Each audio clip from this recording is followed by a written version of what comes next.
ہے اللہ ایک ہے، لیکن 1% اس کو شک ہے اس عقیدے میں، تو پھر اس کا ایمان نہیں ہے۔ ایمان تب ہوگا کہ 100% جو ہے وہ اس کا ایمان ہو، اس میں کوئی شک اور شبہ کی بالکل بھی گنجائش نہیں ہے۔ اور اس کے اندر مطلب کسی بھی طرح کے جو شکوک و شبہات ہیں وہ ان کی بالکل بھی کوئی گنجائش نہیں ہوگی۔ درست عقیدے کی اہمیت کے حوالے سے ظاہری بات ہے کہ یہ تو ترغیب کے حوالے سے تھا، تو اس کی ضرورت نہیں ہے، لیکن یہ کہ آپ لوگوں نے اس کو پڑھ لینا ہے کہ درست عقیدے کی کیا اہمیت ہے۔ سورۃ العصر کے اندر اللہ تبارک و تعالیٰ نے جیسے فرمایا والعصر ان الانسان لفی خسر، زمانے کی قسم اٹھا کر اللہ نے فرمایا کہ انسان خسارے میں ہے، الا الذین آمنوا وعملوا الصالحات، مگر جو ایمان لے کر آئے اور نیک عمل کرے، یعنی پہلے ایمان ہوگا پھر اس کے بعد نیک عمل ہوں گے تو فائدہ ہوگا۔ لیکن اگر کوئی بندہ نیک عمل کرتا رہے اس کا ایمان نہیں ہے تو اس کو اس کے نیک اعمال جو ہے وہ نہیں بچا سکتے۔ جب تک ایمان کی امارت نہیں ہوگی اس کے اوپر جو ہے وہ نیک اعمال کا کوئی فائدہ نہیں ہے۔ تو اس کے حوالے سے قرآن پاک سے چند آیات آپ کے سامنے رکھی تھی، ان کو بھی آپ دیکھ لیں گے، اور ایمان مفصل کے اندر جن جن عقائد کو بیان کیا گیا ہے وہ اسلام کے بنیادی عقائد ہیں اور ان کے حوالے سے ہمیں جاننا ضروری ہے۔ اگلی سلائڈ چلیں۔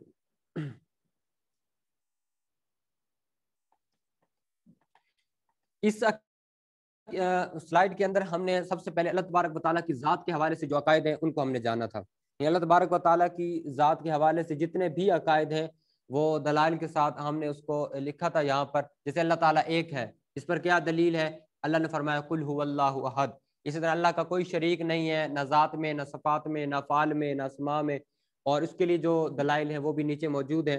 وَإِلَٰهُكُمْ إِلَٰهٌ وَاحِدٌ لَا إِلَٰهَ إِلَّا هُوَ، اسی طرح لا شریک لہ، اللہ تعالیٰ کے احکام میں کوئی شریک نہیں ہے۔ وَلَا يُشْرِكُ فِي حُكْمِهِ أَحَدًا، اللہ تعالیٰ بے پرواہ ہے، یعنی بے نیاز بھی جس کو کہتے ہیں، اور وہ کسی کا محتاج نہیں ہے بلکہ تمام جہان اس کے محتاج ہیں۔ دلیل کیا؟ اللہ الصمد۔ تو اس طرح کے جتنے بھی عقائد ہم نے ذکر کیے ہیں یہ آپ لوگ پہلے پڑھ چکے ہیں، لہٰذا ان سے ہم ایک دفعہ سرسری طور پر اسی لیے گزر رہے ہیں کہ ایک قسم کی ریویژن ہو جائے، ہمیں وہ چیزیں جو ہے دوبارہ یاد ہو جائیں۔ اللہ تبارک و تعالیٰ نہ کسی کا باپ ہے، نہ بیٹا ہے، نہ اس کے لیے بیوی ہے، اور جو اس طرح کے چیز کو ممکن بھی جانے تو وہ بھی کافر ہے۔ یعنی اگر کوئی کہے کہ ہو سکتا ہے اس کے لیے بیٹا ہو یا ہو سکتا ہے اس کے لیے کوئی باپ یا بیوی ہو، وہ اس کو ممکن جانے تو وہ بھی کافر ہو جاتا ہے، کیونکہ اللہ تعالیٰ نے فرمایا لم یلد ولم یولد، اور اسی طرح بیوی کے بارے میں فرمایا متخذ صاحبۃ ولا ولدا۔ اللہ تعالیٰ حی ہے، یعنی وہ خود زندہ ہے، وہ کسی اور کے زندہ کرنے سے زندہ نہیں ہے بلکہ وہ بذات خود زندہ ہے، اور وہ سب کی زندگی اسی کے ہاتھ میں ہے، جسے جب چاہے زندہ کرے اور جب چاہے جسے موت دے، یہ سب کچھ اسی کے قبضہ قدرت کے اندر ہے، اور وہ ہر ممکن پر قادر ہے۔ جو بھی اس کائنات کے اندر ممکنات ہیں اللہ تبارک و تعالیٰ کی ذات اس پر قادر ہے، وہ واجب الوجود ہے۔ واجب الوجود سے مراد یہ تھا کہ اس کا وجود ہر حال میں رہے گا، ٹھیک ہے، اس کے وجود کے بارے میں یہ خیال بھی کرنا کہ ہو سکتا ہے کسی دور میں وہ نہ ہو، یہ بھی باطل عقیدہ ہے۔ واجب الوجود سے مراد وہ ہمیشہ رہے گا، اور اس کے حوالے سے ڈیٹیل جو ہے وہ آپ یہاں پر دیکھ سکتے ہیں۔ اور عقل کے اعتبار سے جو ہے وہ اللہ تبارک و تعالیٰ کی ذات کا ادراک یہ محال ہے، یعنی عقل کے ذریعے کوئی اپنی عقل کے گھوڑے دوڑائے اور سوچے کہ اللہ تبارک و تعالیٰ ایسا ہوگا، اس کی ذات مبارک ایسی ہوگی، تو یہ چیز محال ہے اور یہ سخت منع ہے۔ اس لیے اللہ تبارک و تعالیٰ کی ذات کے حوالے سے عقل کو دوڑانا اس کو جو ہے وہ سخت ناپسند کیا گیا ہے۔ وہ ہر کمال اور خوبی کا جامع ہے، جو بھی اچھی چیز ہے وہ اس کا جامع ہے، اور کسی بھی عیب یا نقص یا کمی کو اللہ کی ذات کی طرف منسوب کرنا اس کو بھی کفر گردانا گیا ہے۔ اس طرح کے چند اور عقائد ہیں جو آپ کے سامنے ہیں، یہ بھی آپ دیکھ لیں گے، کیونکہ ابھی ہم ٹائم کم ہے تو جلدی جلدی گزر رہے ہیں، ہر عقیدے کو ہم نہیں پڑھیں گے، لیکن ان میں سے وہ ساری چیزیں جو ہم پہلے ڈسکس کر چکے ہیں، لہٰذا آپ ایک نظر جو ہے وہ ان سب کو بھی دیکھتے جائیں گے۔ یہ چند ایسی باتیں کہ جو ہمارے عرف میں مشہور ہیں جن کو ہم نے ذکر کیا تھا، یہ بھی آپ دیکھ لیں گے، جیسے اللہ میاں یا اللہ سائیں کہنا عرف کے اندر، تو یہ بھی منع ہے، اس کی ڈیٹیل آپ یہاں سے پڑھ سکتے ہیں۔ اسی طرح اللہ کے لیے جمع کا صیغہ استعمال کرنا، یہ جیسے کوئی کہے کہ اللہ تعالیٰ فرماتے ہیں، تو یہ اس کا جواب ہے کہ کہنا نہیں چاہیے، اللہ تعالیٰ کی ذات کے لیے واحد کا صیغہ مناسب ہے، لیکن اگر کوئی جمع کہہ بھی دیتا ہے تو اسے کفر نہیں ہوتا، بلکہ یہ بھی جائز ہے۔ اللہ تعالیٰ کو اوپر والا نہیں کہنا چاہیے، کیونکہ اس میں جہت یعنی سمت جو ہے وہ لازم آتی ہے، لہٰذا ان چیزوں سے بچنا چاہیے۔ اللہ تعالیٰ کے بارے میں یہ بھی نہیں کہنا چاہیے کہ اللہ تعالیٰ ہر جگہ موجود ہے، بس یہ کہیں کہ اللہ تعالیٰ موجود ہے، جگہ کا تعین اس کی ذات کے لیے نہیں کر سکتے، کیونکہ وہ جگہ سے، مکان سے، زمان سے پاک ہے۔ اللہ تعالیٰ کے صفاتی ناموں کو بغیر عبد کے نہیں بولنا چاہیے۔ مثال کے طور پر جیسے عبداللہ ہے، وہ تو ذاتی نام ہے، اس طرح صفاتی نامی عبد الرحمن، عبد الرحیم، عبد القدوس، اس طرح جو ہے وہ ناموں کو استعمال کرنا چاہیے۔ تو یہ ساری چیزیں بھی ہم ڈسکس کر چکے ہیں۔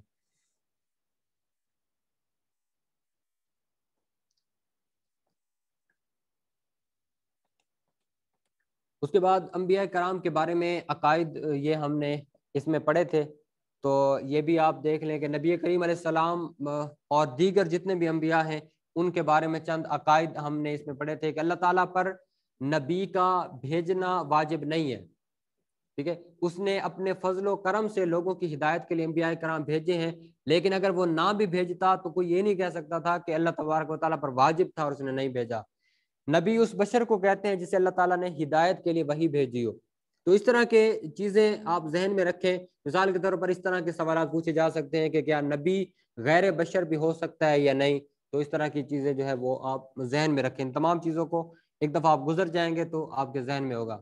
نبی اور رسول میں فرق کیا ہوتا ہے کہ رسول اسے کہتے ہیں کہ جسے علیحدہ کتاب اور شریعت دی گئی ہو، ٹھیک ہے، جیسے سیدنا ابراہیم ہے، سیدنا موسیٰ، سیدنا عیسیٰ علیہ السلام، جبکہ جو نبی ہوتا ہے اس کو مستقل شریعت یا کتاب نہیں دی جاتی، بلکہ وہ کسی سابق رسول کی لائی ہوئی شریعت اور کتاب کی ہی تبلیغ کرتا ہے، ٹھیک ہے، یعنی جو رسول ہوگا اس کی اپنی ایک شریعت ہوگی، اپنی کتاب ہوگی مستقل، لیکن جو نبی ہے اس کے لیے ضروری نہیں ہے کہ اس کے پاس اپنی ہی شریعت اور اپنی کتاب ہو، بلکہ وہ اس سے پہلا کوئی رسول گزرا ہوگا اور وہ اسی رسول کی شریعت کے مطابق جو ہے وہ آگے تبلیغ کرتا ہو، تو اسے نبی کہتے ہیں۔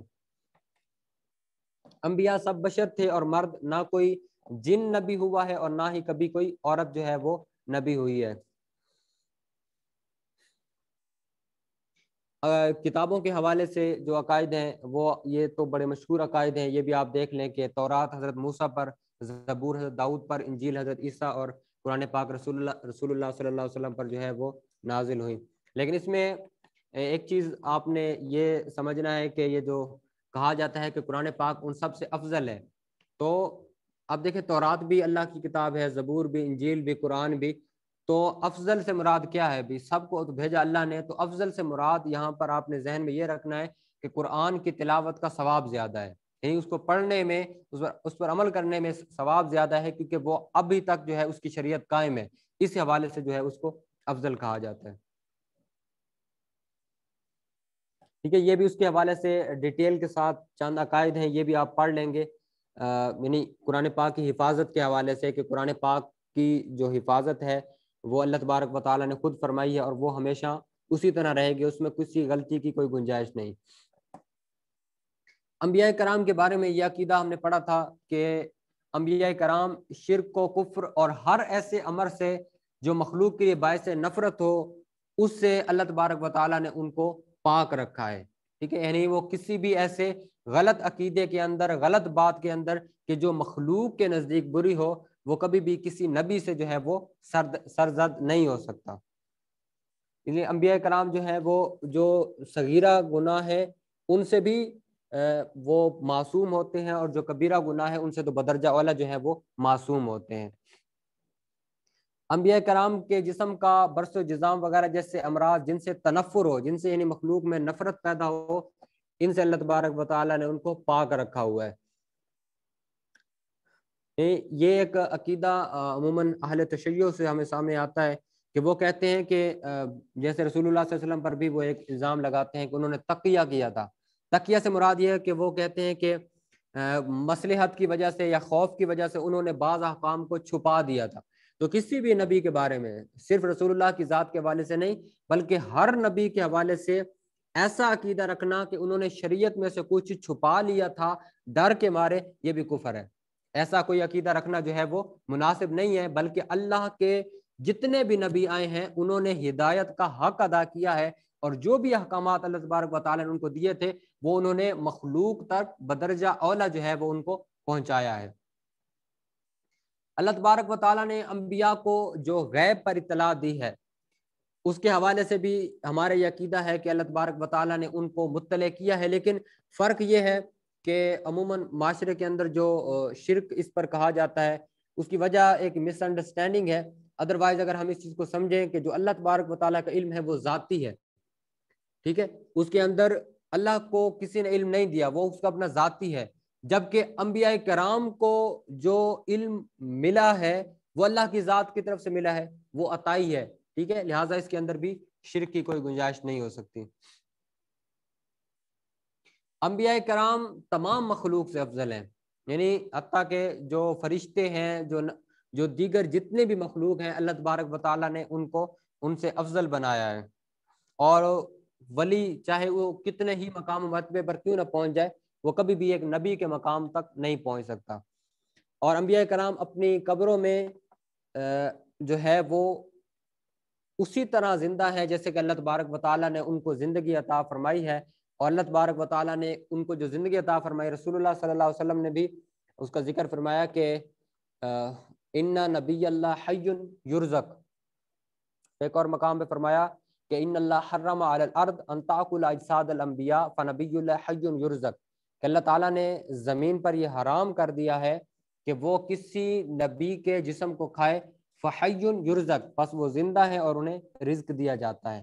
تو انبیاء کے بارے میں ہمارا یہ عقیدہ ہے، اور امت کے بڑے گروہ کا آج تک یہی عقیدہ ہے کہ انبیاء کرام جو ہیں وہ حیات حقیقی کے ساتھ جو ہے وہ اپنی قبور کے اندر زندہ ہیں۔ انبیاء کرام کے مختلف درجات یہ ہم نے پڑھے تھے، جیسا کہ اور ان میں سے بعض کو بعض پر فضیلت حاصل ہے، جیسے کہ تیسرے پارے کی پہلی آیت ہے تلک الرسل فضلنا بعضهم علی بعض، کہ اللہ تعالیٰ نے فرمایا کہ ہم نے ان رسولوں میں سے بعض کو بعض پر فضیلت عطا فرمائی ہے، اور ان کو جو کیٹاگرائز کیا گیا ہے وہ اس طرح کہ سب سے اوپر جن رسولوں کا مقام ہے ان کو کہتے ہیں اولو العزم رسول، اولو العزم رسول کے نیچے تمام رسول، اور تمام رسولوں کے نیچے تمام انبیاء کرام، یہ ان کے اندر جو ہے وہ فضیلت کا ایک معیار ہے۔ اولو العزم رسول کون کون سے ہیں؟ سیدنا رسول اللہ صلی اللہ علیہ وسلم آپ کو سید اولو العزم کہتے ہیں، یعنی جو بقیہ اولو العزم ہیں ان کے سردار رسول اللہ صلی اللہ علیہ وسلم ہیں، اور باقی اولو العزم میں سیدنا ابراہیم ہے، سیدنا موسیٰ ہیں، سیدنا عیسیٰ ہیں، اور سیدنا نوح علیہ السلام ہیں۔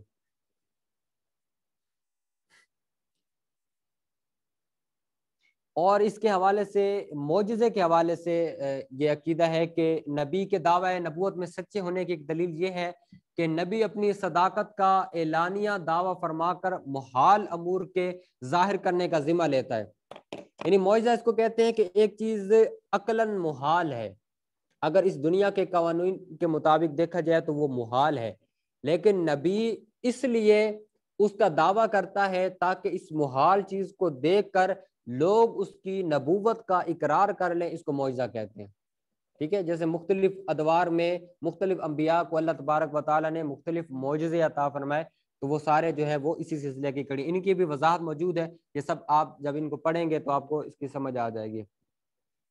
خلاف عادت جو امور ہیں اس کی مختلف اقسام ہوتی ہیں، کہ جو نبی سے اگر ظاہر ہو تو جو بات تو اس کو کیا کہتے ہیں،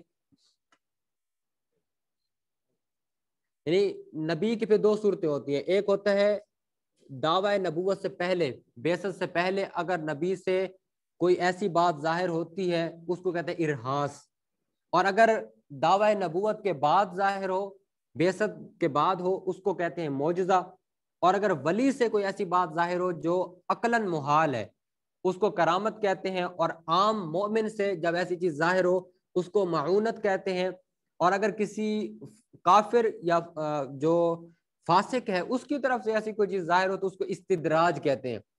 استدراج کو وہ کہتے ہیں کہ لفظی مطلب ہے کہ کسی اونٹ کی رسی کو جب ڈھیل دی جائے نا، اونٹ سمجھتا ہے کہ میں آزاد ہوں، اس کو یہ نہیں پتا ہوتا کہ اس کی جو رسی کو جو ہے وہ ڈھیل دی جا رہی ہے۔ اسی طرح اللہ تبارک و تعالیٰ نے بہت سے لوگوں کو اس دنیا کے اندر ڈھیل دی ہوئی ہے، جب اللہ تعالیٰ ان کو ڈھیل دیتا ہے وہ سمجھتے ہیں کہ ہم پہ اللہ کا کرم ہو رہا ہے اور دیکھو جی ہم نے یہ کہا یہ ہو گیا. ان کو یہ نہیں پتا ہوتا کہ یہ ان کے لیے استدراج ہے, ان کو ڈھیل دی جا رہی ہے. اور ایسے لوگوں کے لیے اللہ تبارک و تعالیٰ نے جو سزا ہے وہ آخرت کے لیے جو ہے وہ بچا کر رکھی ہوئی ہے, اور دنیا کے اندر ان کو ڈھیل ہی دی ہوئی ہے. اگلی سلائڈ.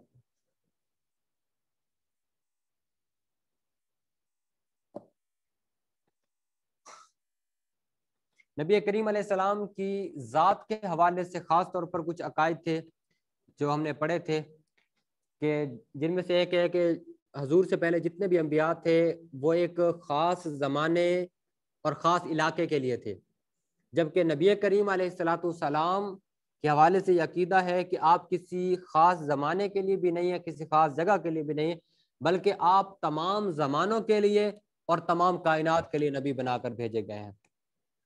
حضور نبی کریم علیہ السلام تمام مخلوقات سے جو ہے وہ افضل ہیں, حتیٰ کہ تمام انبیاء کرام سے بھی نبی کریم علیہ السلام افضل ہیں. جیسے میں نے ابھی آپ کو وہ ترتیب دکھائی کہ نبی ہے تمام انبیاء کرام کے اوپر ہیں تمام رسولوں کے اوپر جن کا مقام ہے وہ ہے اولو العزم رسول. اولو العزم رسول کے جو سردار ہیں وہ رسول اللہ صلی اللہ علیہ وسلم. حضور نبی کریم علیہ السلام کی ذات کے حوالے سے یہ عقیدہ کہ حضور خاتم النبیین ہے, حضور آخری نبی ہیں, اور اب قیامت تک کوئی اور رسول یا اور کوئی نبی ذلی بروزی اس طرح کی کسی بھی نئی ڈیفینیشن کے ساتھ کبھی بھی نہیں آ سکتا. نبوت کا دروازہ ہمیشہ کے لیے حضور کے بعد بند ہو چکا ہے. حضور نبی کریم علیہ السلام کی ادنا سی گستاخی بھی, چھوٹی سی گستاخی, حضور کی نسبت رکھنے والی کسی چیز کی چھوٹی سی گستاخی بھی کفر ہے. کوئی جان بوجھ کر حضور کی گستاخی کرے یا حضور کی کسی نسبت رکھنے والی کسی چھوٹی سی چیز کی بھی گستاخی کرے گا تو وہ کافر ہے اور وہ واجب القتل ہے. یہ امت کا جو ہے وہ متفق علیہ عقیدہ ہے. حضور کے ہر فیصلے کو ماننا امت کا ہر شخص پر جو ہے وہ لازم ہے, اور کسی کے لیے کوئی گنجائش نہیں. اور اگر کوئی چون چراں کرے گا حضور کے کسی فیصلے کے سامنے تو اللہ تبارک و تعالیٰ نے اس آیت کے اندر فرمایا لا یؤمنون, وہ ایمان والا نہیں ہو سکتا. میں زیادہ وضاحت اس لیے نہیں کر رہا کیونکہ ان تمام چیزوں کی وضاحت ہم پہلے کر چکے ہیں. قرآن پاک کے بارے میں اللہ تبارک و تعالیٰ نے جو ہمیں یہ کتاب عطا فرمائی ہے, سب سے پہلے اللہ تبارک و تعالیٰ نے اس کے کتاب اللہ ہونے پر ایک دلیل دی ہے, عقلی طور پر دلیل دی ہے. وہ دلیل یہ ہے کہ اگر تمہیں کوئی شک ہے تو پھر لے آؤ اس کے مقابلے میں. فرمایا کہ ایک چھوٹی سی صورت ہی لے کر آؤ. اور اب اگر 1450 سال گزر جانے کے بعد بھی آج بھی اللہ تبارک و تعالیٰ نے جو ان کو چیلنج دیا تھا وہ اسی طرح برقرار ہے. اب بھی اگر کوئی لے کر آئے تو مان لیا جائے, لیکن ابھی تک اگر وہ نہیں لا سکے تو یہ صرف قرآن کے کتاب اللہ ہونے کی سب سے بڑی دلیل ہے. اللہ تبارک و تعالیٰ نے قرآن کی حفاظت کا ذمہ خود لیا ہے, اور قیامت تک جو ہے وہ قرآن کے اندر کوئی تبدیلی نہیں ہو سکتی, کیونکہ اللہ کی ذات خود جو ہے اس کی حفاظت فرما رہی ہے.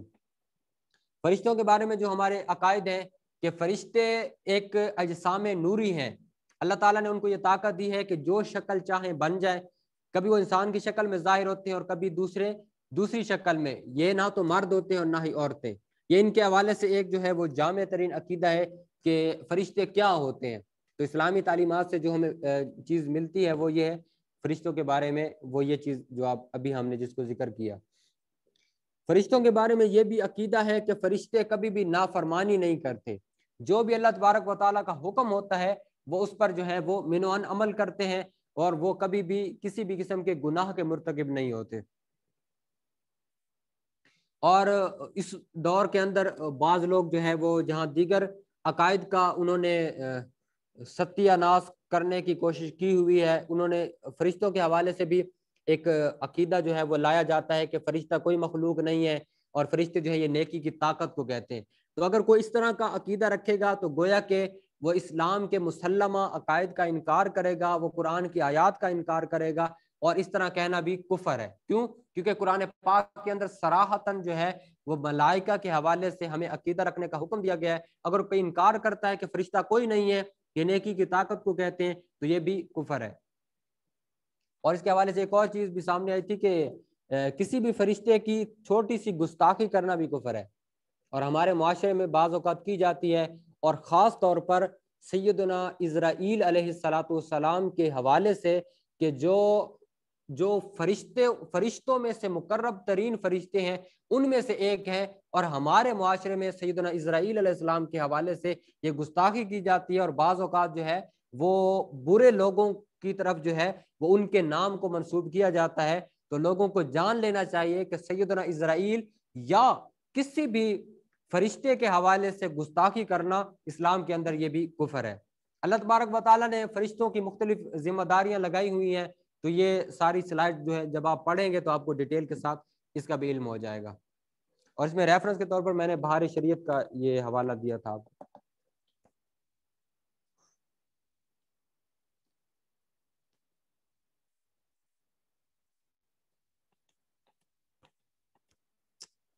تقدیر کے حوالے سے ہم نے پڑھا تھا کہ تقدیر کس کو کہتے ہیں؟ جیسا ہونے والا تھا، یعنی ان فیوچر جیسا ہونے والا تھا، اور جو شخص جیسا کرنے والا تھا اللہ تعالیٰ نے اپنے علم سے اس کو جانا اور وہی لکھ دیا، اور اس کو تقدیر کہتے ہیں۔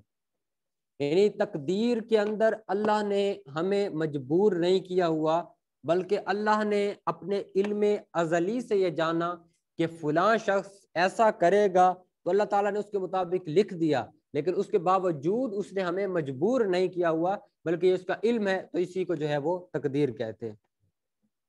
تقدیر کی یہ 3 اقسام ہم نے پڑھی تھی کہ ایک ہوتی ہے مبرم حقیقی، دوسری ہوتی ہے معلق محض، اور تیسری ہے معلق شبیہ و مبرم۔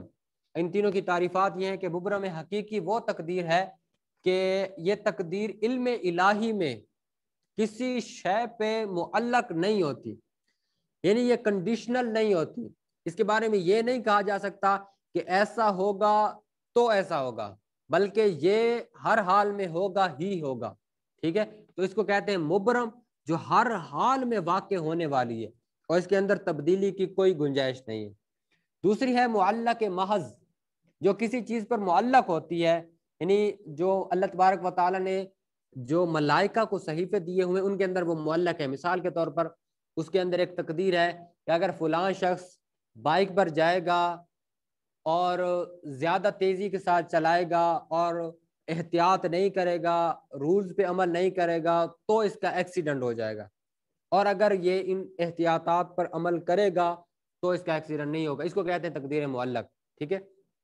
اس طرح ایک تیسری ہے معلق شبیہ و مبرم، یعنی وہ جو ملائکہ کو جو صحیفے دیے گئے تھے اس کے اندر اس کا معلق ہونا ذکر نہیں کیا گیا، لیکن اللہ کے علم میں یہ ہے کہ وہ معلق ہے، اسی لیے وہ مبرم جیسی ہے لیکن وہ مبرم نہیں ہے، وہ ٹل سکتی ہے، ٹھیک ہے؟ اس طرح کے بعض واقعات ہمارے بزرگوں کے بھی ہمیں ملتے ہیں، جیسے سیدنا عبد القادر جیلانی رحمۃ اللہ تعالی علیہ کے حوالے سے کہ انہوں نے جو فرمایا کہ میری دعا سے تقدیر مبرم بھی ٹل جاتی ہے، تو اس سے مراد معلق شبیہ و مبرم ہے۔ تقدیر کا انکار کرنے والے کو نبی کریم علیہ السلام نے فرمایا کہ میری امت کا مجوسی جو ہے وہ تقدیر کا منکر ہے۔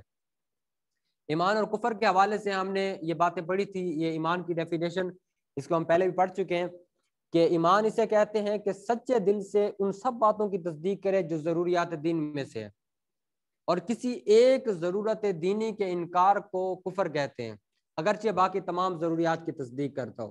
اب یہ ضروریات دین کیا ہوتا ہے؟ ضروریات دین وہ مسائل دین ہیں جن کو ہر خاص و عام جانتا ہے، ٹھیک ہے؟ یعنی وہ مسائل کہ جن کو امت کا ہر فرد جانتا ہے، ہر مسلمان جانتا ہے، ان میں سے کسی ایک کا انکار کرنا کفر ہے۔ جیسے اللہ تعالیٰ کی وحدانیت ہر کوئی جانتا ہے کہ اللہ ایک ہے، اگر کوئی اس کا انکار کر دے تو یہ بھی کفر ہے۔ نبی انبیاء کی نبوت کا اگر کوئی انکار کر دے، نبی کریم علیہ السلام کی ختم نبوت کا انکار کر دے، کوئی جنت کا انکار کر دے، دوزخ کا انکار کر دے، تو ان تمام چیزوں کا جو انکار ہے اس کو بھی کفر قرار دیا گیا۔ یہ جو بدن کے ہمارے اعمال ہوتے ہیں، کیا اس کا کوئی تعلق ہوتا ہے یا نہیں؟ تو یہ اس کے حوالے سے تفصیل کے ساتھ جو ہے وہ ڈیٹیل موجود ہے کہ اصل ایمان صرف تصدیق کا نام ہے۔ ہم دل سے جو تصدیق کر لیں گے، ایمان اصلاً جو ہے وہ صرف یہاں تک ہے، لیکن جو دیگر اعمال ہیں، یعنی نماز پڑھتے ہیں یا دیگر حج ہے، وہ ان اعمال کا ایمان کے ساتھ کوئی تعلق نہیں ہے۔ اس کی جو ڈیٹیل ہے، جو اعمال بدن تو اصلاً جزو ایمان نہیں، اور اقرار کے بارے میں تفصیل یہ ہے کہ اگر تصدیق کے بعد اس کو اظہار کا موقع نہ ملا، یعنی اس نے دل سے تصدیق کر لی ہے اور دل سے جب تصدیق کی ابھی زبان سے نہیں کہا اور وہ مر گیا، تو ان اللہ کے نزدیک مومن ہے، اور اگر موقع ملا اور اسے مطالبہ کیا گیا اور اقرار نہ کیا تو پھر وہ کافر ہے، ٹھیک ہے۔ اور اگر مطالبہ نہ کیا گیا تو دنیا کے احکام میں وہ کافر سمجھا جائے گا، نہ اس کے جنازہ کی نماز پڑھیں گے، نہ مسلمانوں کے قبرستان میں دفن کریں گے، مگر اللہ کے نزدیک جو ہے وہ مومن ہے، اور اگر کوئی امر خلاف اسلام اس نے ظاہر نہ کیا ہو تو وہ مومن ہی ہوگا۔ کفر کی تعریف کیا ہے کہ ضروریات دین کا انکار کفر کرنا۔ ضروریات دین کون سی چیزیں ہیں کہ جو اسلام کے حوالے سے مشہور عقائد ہیں ان کو ضروریات دین کہتے ہیں۔ کفر کی دو قسمیں یہ ہم نے پڑھا تھا، کفر التزامی ہوتا ہے اور کفر لزومی ہوتا ہے۔ کفر التزامی کیا ہوتا ہے کہ کسی چیز کا واضح طور پر انکار کرنا، جیسے کوئی کہے کہ میں نماز کو نہیں مانتا، میں روزے کو نہیں مانتا، تو ان تمام میں سے کسی چیز کا واضح الفاظ کے ساتھ انکار کرنا یہ کفر التزامی ہے۔ اور کفر لزومی یہ ہوتا ہے کہ کسی چیز کا واضح انکار تو نہ ہو، ٹھیک ہے، لیکن وہ جو اس کی بات ہے وہ کفر تک پہنچانے والی ہو، ٹھیک ہے۔ اس کی ہم نے ایک مثال دی تھی کہ جیسے کہ اذان ہو رہی ہے اور اذان کی آواز سنتے ہی کسی نے کہا کہ یار کیا مصیبت ہے، ٹھیک ہے، اذان کی آواز سن کر، تو اب یہ واضح طور پر تو کفر نہیں ہے، لیکن ہم کہیں گے کہ کیونکہ اذان جو ہے وہ نماز کے لیے دی گئی اور یہ اسلام کے شعائر میں سے ہے، لہٰذا جب اس نے اذان سے بیزاری کا اظہار کیا تو گویا کہ اس نے رسول اللہ کے فرمان سے بیزاری کا اظہار کیا، اور جس نے رسول اللہ کے فرمان سے بیزاری کا اظہار کیا گویا کہ اس نے اللہ کی شریعت سے بیزاری کا اظہار کیا، اور اللہ کی شریعت سے جو بیزاری کا اظہار کرتا ہے وہ کفر ہے، لہٰذا یہ کفر ہے، تو اس کو کفر لزومی کہتے ہیں۔ یہ چند معاشرے کے اندر جو کفریہ کلمات تھے یہ ہم نے پڑھے تھے، یہ آپ الگ پڑھ لیں گے کیونکہ اب ٹائم نہیں ہے اس کا ایک ایک کو ڈسکس کرنے کا، تو یہ کفریہ کلمات جو ہیں یہ آپ پڑھ لیں گے تو تاکہ آپ کی جو ہے وہ اس حوالے سے ریویژن ہو جائے۔ اب آتے ہیں جو عملی طور پر احکامات ہیں چند، ان کو ہم دیکھتے ہیں جو ہم نے اس میں پڑھے تھے۔ سب سے پہلے ہے طہارت کے احکام ہم نے پڑھے تھے۔ طہارت میں ہم نے دیکھا تھا کہ طہارت کی کتنی قسمیں ہیں؟ دو قسمیں ہیں۔ ایک ہوتا ہے ظاہر بات ہے کہ جب طہارت حاصل کرنی ہے تو طہارت کس چیز سے حاصل کرنی ہے؟ وہ نجاست سے حاصل کرنی ہے، یعنی ناپاکی سے ہی پاکی حاصل کی جاتی ہے۔ تو وہ جو ناپاکی ہوتی ہے، جو نجاست ہوتی ہے، اس کی دو قسمیں ہوتی ہیں، ایک ہوتی ہے نجاست حقیقیہ، ایک ہوتی ہے نجاست حکمیہ۔ نجاست حقیقیہ کیا ہوتی ہے؟ نجاست حقیقیہ اس نجاست کو کہتے ہیں جو نظر آئے، جو ویزیبل ہو اور جس کے بارے میں پتہ ہے کہ یہ نجاست ہے، جیسے کہ پیشاب اور شراب وغیرہ، اس کو نجاست حقیقیہ کہتے ہیں۔ دوسری ہے نجاست حکمیہ، کہ نجاست حکمیہ اس نجاست کو کہتے ہیں کہ جو نظر نہ آئے لیکن شریعت کے بتانے کی وجہ سے ہمیں پتہ چل جائے کہ یہ نجاست ہے، جیسے کہ بے وضو ہونا یا بے غسل ہونا۔ اب ظاہراً تو کوئی ایسی چیز نظر نہیں آ رہی کہ ہمیں پتہ چل جائے کہ یہ بے وضو ہو گیا یا یہ ناپاک ہے، لیکن کیونکہ شریعت نے ہمیں بتایا ہے تو لہٰذا اس حالت کو جو ہے وہ نجاست حکمیہ کہتے ہیں۔ پھر نجاست جو حقیقیہ ہوتی ہے اس کی دو اقسام ہیں، ایک ہوتی ہے نجاست غلیظہ اور ایک ہے نجاست خفیفہ۔ نجاست غلیظہ کون سی ہے؟ نجاست غلیظہ اسے کہتے ہیں کہ جس کے ناپاک ہونے کی صراحت یا وضاحت قرآن اور حدیث میں موجود ہو۔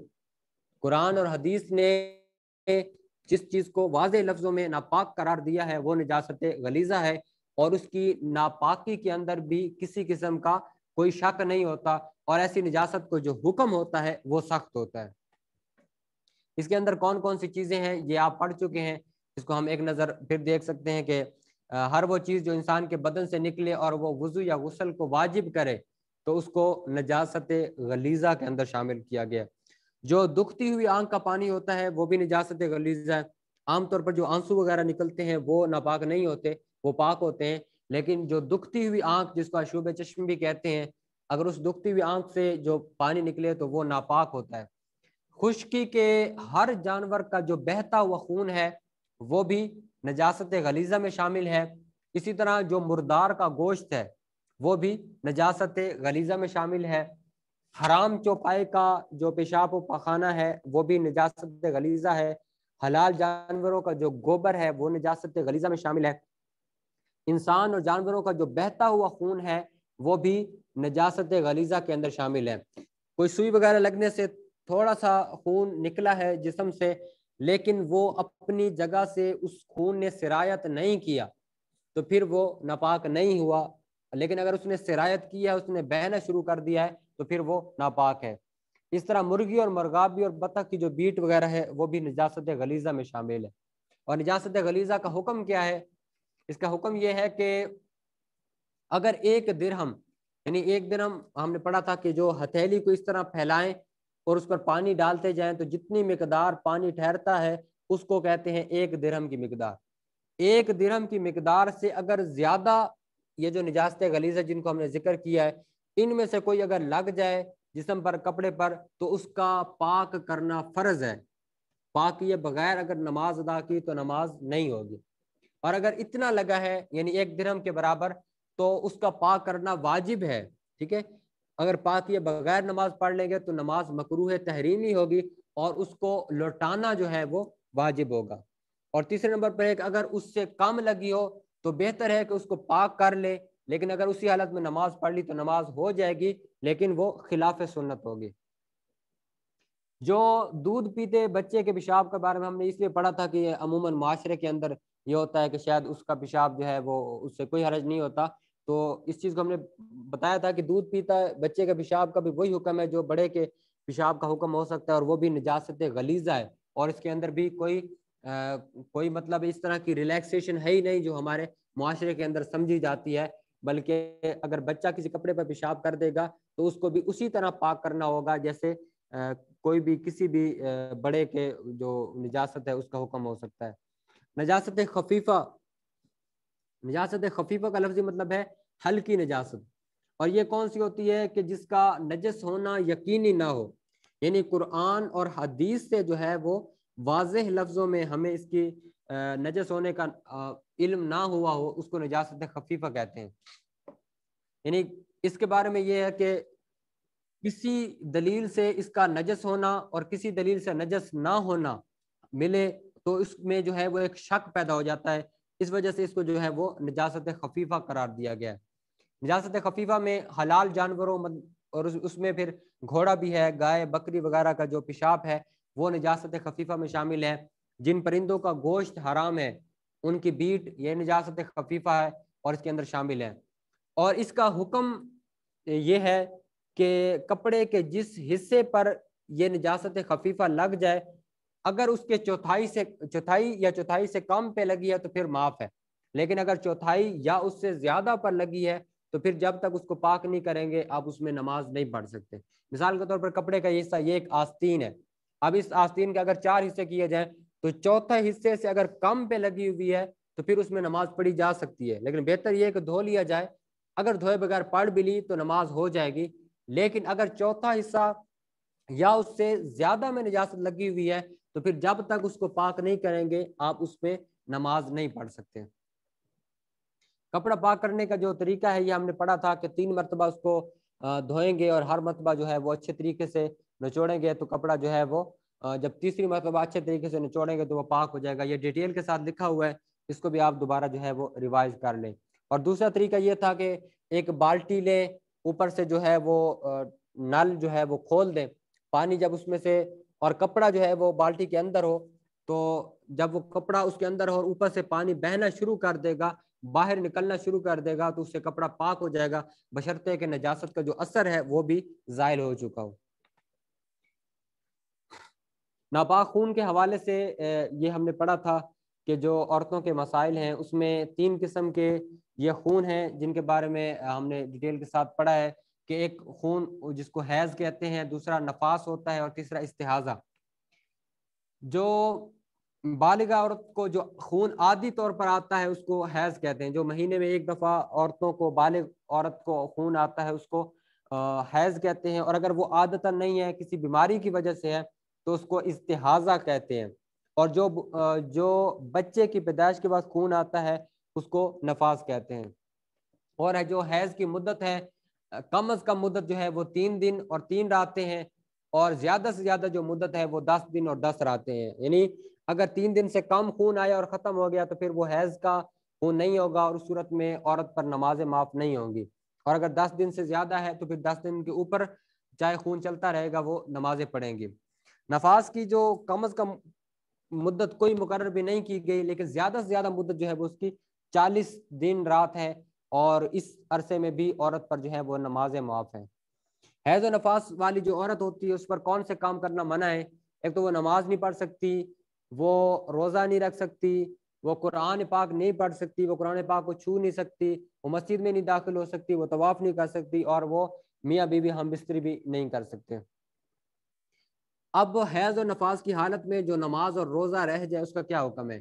جو اس حالت میں نمازیں رہ جائیں گی تو وہ بالکل معاف ہیں، اس کی قضا کی کوئی ضرورت نہیں، لیکن جو اس حالت میں روزے رہ جائیں گے تو وہ بعد میں جو ہے وہ اس کی قضا لازم ہوگی، یعنی روزوں کی قضا کی جائے گی، نماز کی جو ہے وہ قضا نہیں کی جائے گی۔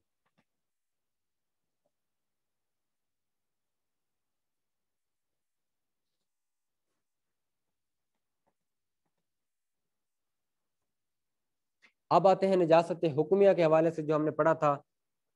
ایک ہوتا ہے نجاست حکمیہ میں، پہلے ہے نجاست حدث اصغر یعنی بے وضو ہونا، دوسرا ہے حدث اکبر یعنی بے غسل ہونا۔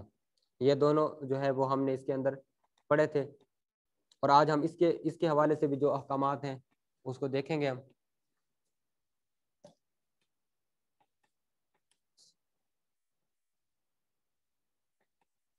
وضو کے حوالے سے ہم نے پڑھا تھا کہ وضو کے 4 فرض ہوتے ہیں، ایک چہرے کا دھونا، دونوں ہاتھوں کا کہنیوں سمیت دھونا، چوتھائی سر کا مسح کرنا، اور پاؤں کا ٹخنوں سمیت دھونا۔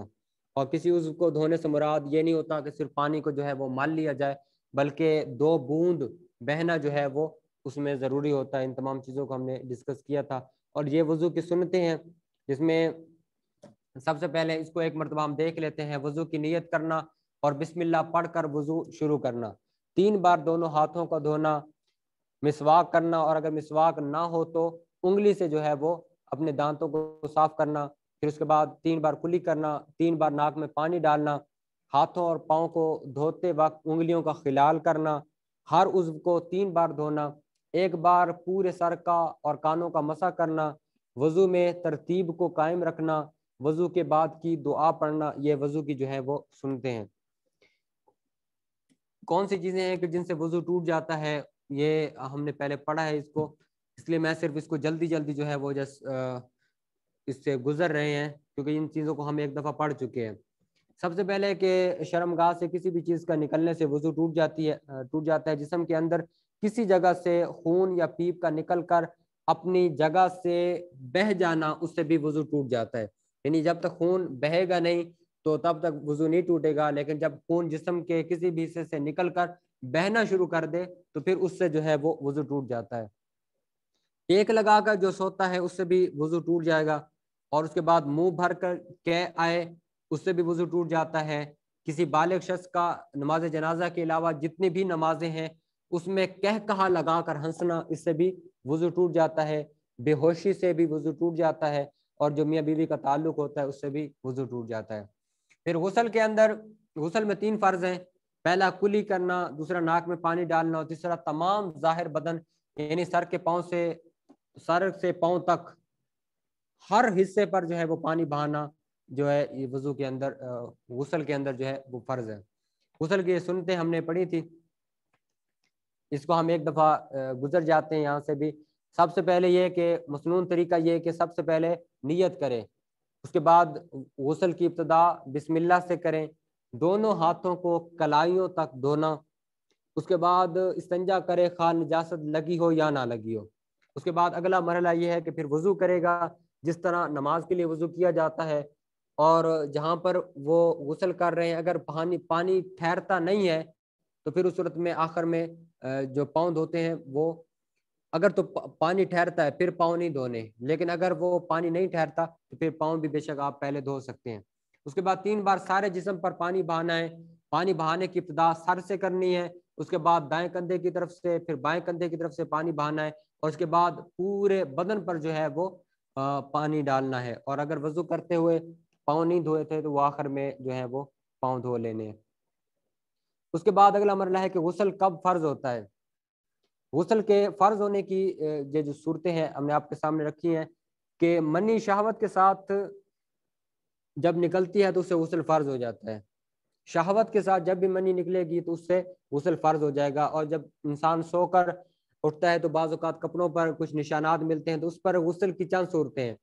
اگر وہ ودی یا مزی ہے اور اس کا یقین ہے کہ یہ ودی یا مزی ہے تو اس سے جو ہے وہ غسل واجب نہیں ہوتا۔ اگر یقین ہے کہ منی یا مزی نہیں کچھ اور ہے تو پھر بھی غسل نہیں ہے، اور اگر منی ہونے کا یقین ہو تو غسل لازم ہوگا، چاہے خواب جو ہے وہ یاد ہو یا نہ ہو۔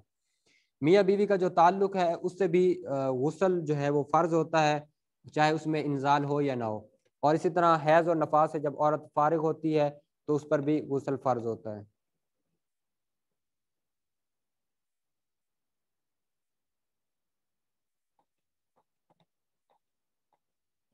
تیمم کے حوالے سے ہم نے پڑھا تھا کہ تیمم کیا ہے۔ سب سے پہلے شرعی اصطلاح میں تیمم کہتے ہیں کہ چہرے اور کہنیوں سمیت بازو پر پاک صاف مٹی کے ساتھ ہاتھ پھیرنا اور پھر اس ہاتھ کو چہرے اور ہاتھوں پر پھیرنا، یہ شریعت میں یہ جو ہے اس کو تیمم کہتے ہیں۔ لفظی مطلب اس کا ہوتا ہے تیمم کا ارادہ کرنا، لیکن شریعت کے اندر یہ ہے کہ جب پانی میسر نہیں ہے تو پھر اس صورت میں جو ہے وہ تیمم کیا جاتا ہے، اور اس کا طریقہ کار یہ ہے کہ چہرے اور کہنیوں سمیت بازوؤں پر پاک صاف مٹی کے ساتھ جو ہے ہاتھ پھیر کر اپنے چہرے پر اور پھر اپنے بازوؤں پر جو ہے وہ اس کو مال لیا جاتا ہے، پھیر لیا جاتا ہے، مسح کر لیا جاتا ہے، اس کو تیمم کہتے ہیں۔ تیمم کون کون سی صورتوں میں ہوتا ہے؟ اس کی صورتیں یہ ہے کہ سب سے پہلے ایک ایسی بیماری ہو کہ جس میں کسی ماہر ڈاکٹر نے یہ کہا ہو کہ اگر اس میں وضو یا غسل کریں گے تو اس میں اندیشہ ہے کہ بیماری جو ہے وہ زیادہ ہو جائے یا ہلاکت کا خطرہ ہو۔ دوسری صورت یہ ہے کہ چاروں طرف جو ہے وہ ایک ایک میل تک پانی موجود نہ ہو تو پھر اس صورت میں تیمم کیا جا سکتا ہے۔ اور تیسرا ہے کہ اتنی سردی ہو کہ نہانے سے مر جانے کا یا بیمار ہونے کا قوی اندیشہ ہے تو پھر اس صورت میں بھی تیمم کیا جا سکتا ہے۔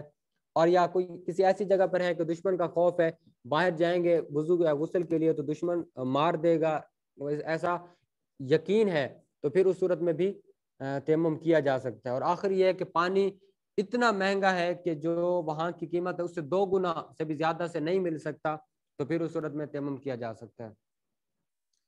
تیمم اس چیز سے ہو سکتا ہے جو زمین کی جنس سے ہو، اور جو چیز زمین کی جنس سے نہ ہو اس سے تیمم جائز نہیں ہے۔ یعنی تیمم ہمیشہ جن سے زمین میں سے جو بھی چیز ہے، ریت ہے، مٹی ہے، پتھر ہے، تو ان سے جو ہے وہ تیمم کیا جا سکتا ہے۔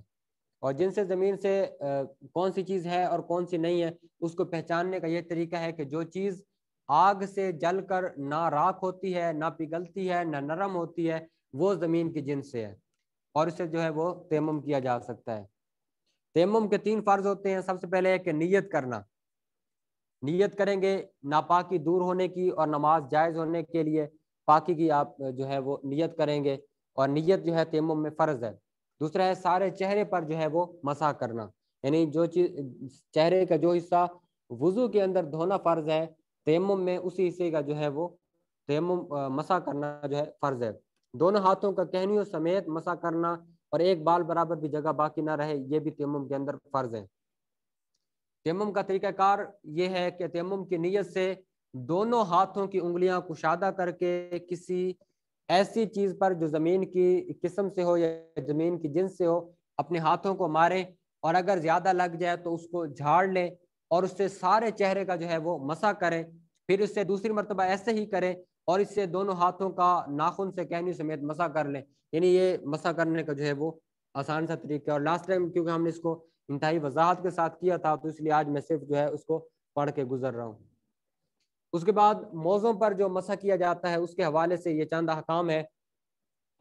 مسح علی الخفین اس کو کہتے ہیں کہ موزے اس کے لیے شرائط ہیں چند جو شریعت کے اندر مقرر کی گئی ہیں کہ کون سے موزے ہیں جن پر جو ہے وہ مسح کیا جا سکتا ہے۔ سب سے پہلی شرط یہ ہے کہ چمڑے کے ہوں یا کم از کم تلا چمڑے کا ہو، باقی حصہ کسی اور موٹی چیز کا ہو۔ موزے ایسے ہوں کہ ٹخنے چھپ جائیں، پاؤں سے چپٹے ہوئے ہوں کہ انہیں پہن کر آسانی سے چل پھر سکے، وضو کر کے جو ہے وہ ان موزوں کو پہننا ہو، کوئی موزہ پاؤں کی 3 انگلیوں کے برابر پھٹا ہوا نہ ہو۔ یعنی ان تمام شرائط کا پایا جانا، اگر یہ تمام شرائط کسی موزے میں پائی جائیں گی تو پھر اس صورت میں وہ موزہ پہنا اور اس پر جو ہے وہ مسح کیا جا سکتا ہے۔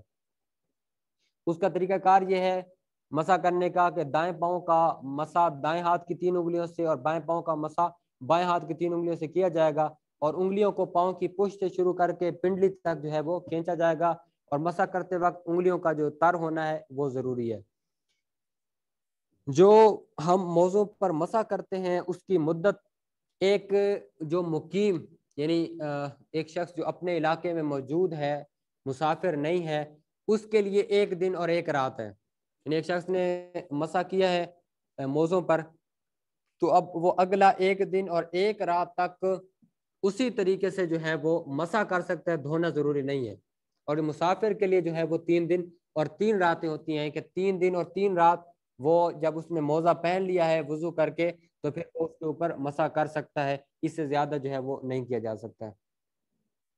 موزوں پر مسح کن چیزوں سے ٹوٹ جاتا ہے؟ وہ چیزیں جن سے وضو ٹوٹ جاتا ہے انہی سے مسح بھی ٹوٹ جاتا ہے، ٹھیک ہے۔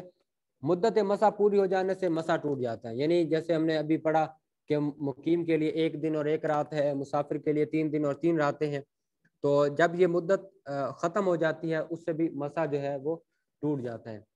اگر ایک موزہ اتار دیا تو اس سے بھی جو ہے مسح ٹوٹ جاتا ہے۔ کسی طرح موزے کے اندر پانی داخل ہو گیا تو پھر اس سے بھی مسح جو ہے وہ ٹوٹ جائے گا۔ اس کے بعد ہم نے ایک شرعی معذور کے حوالے سے پڑھا تھا کہ شریعت کے اندر جو ہے ایک معذور کی اصطلاح استعمال کی جاتی ہے، اور شرعی معذور وہ شخص ہے جو کسی بھی وضو توڑنے والی چیز مثلاً پیشاب کے قطروں یا مسلسل ریح کا خارج ہونے کی بیماری میں اس طرح مبتلا ہو کہ نماز کا پورا وقت جو ہے وہ گزر جائے، لیکن وہ کوشش کرنے کے باوجود اس پورے وقت میں وضو کر کے نماز ادا کرنے پر قادر نہ ہو، تو اس صورت میں اس کو شرعی معذور کہا جاتا ہے، ٹھیک ہے۔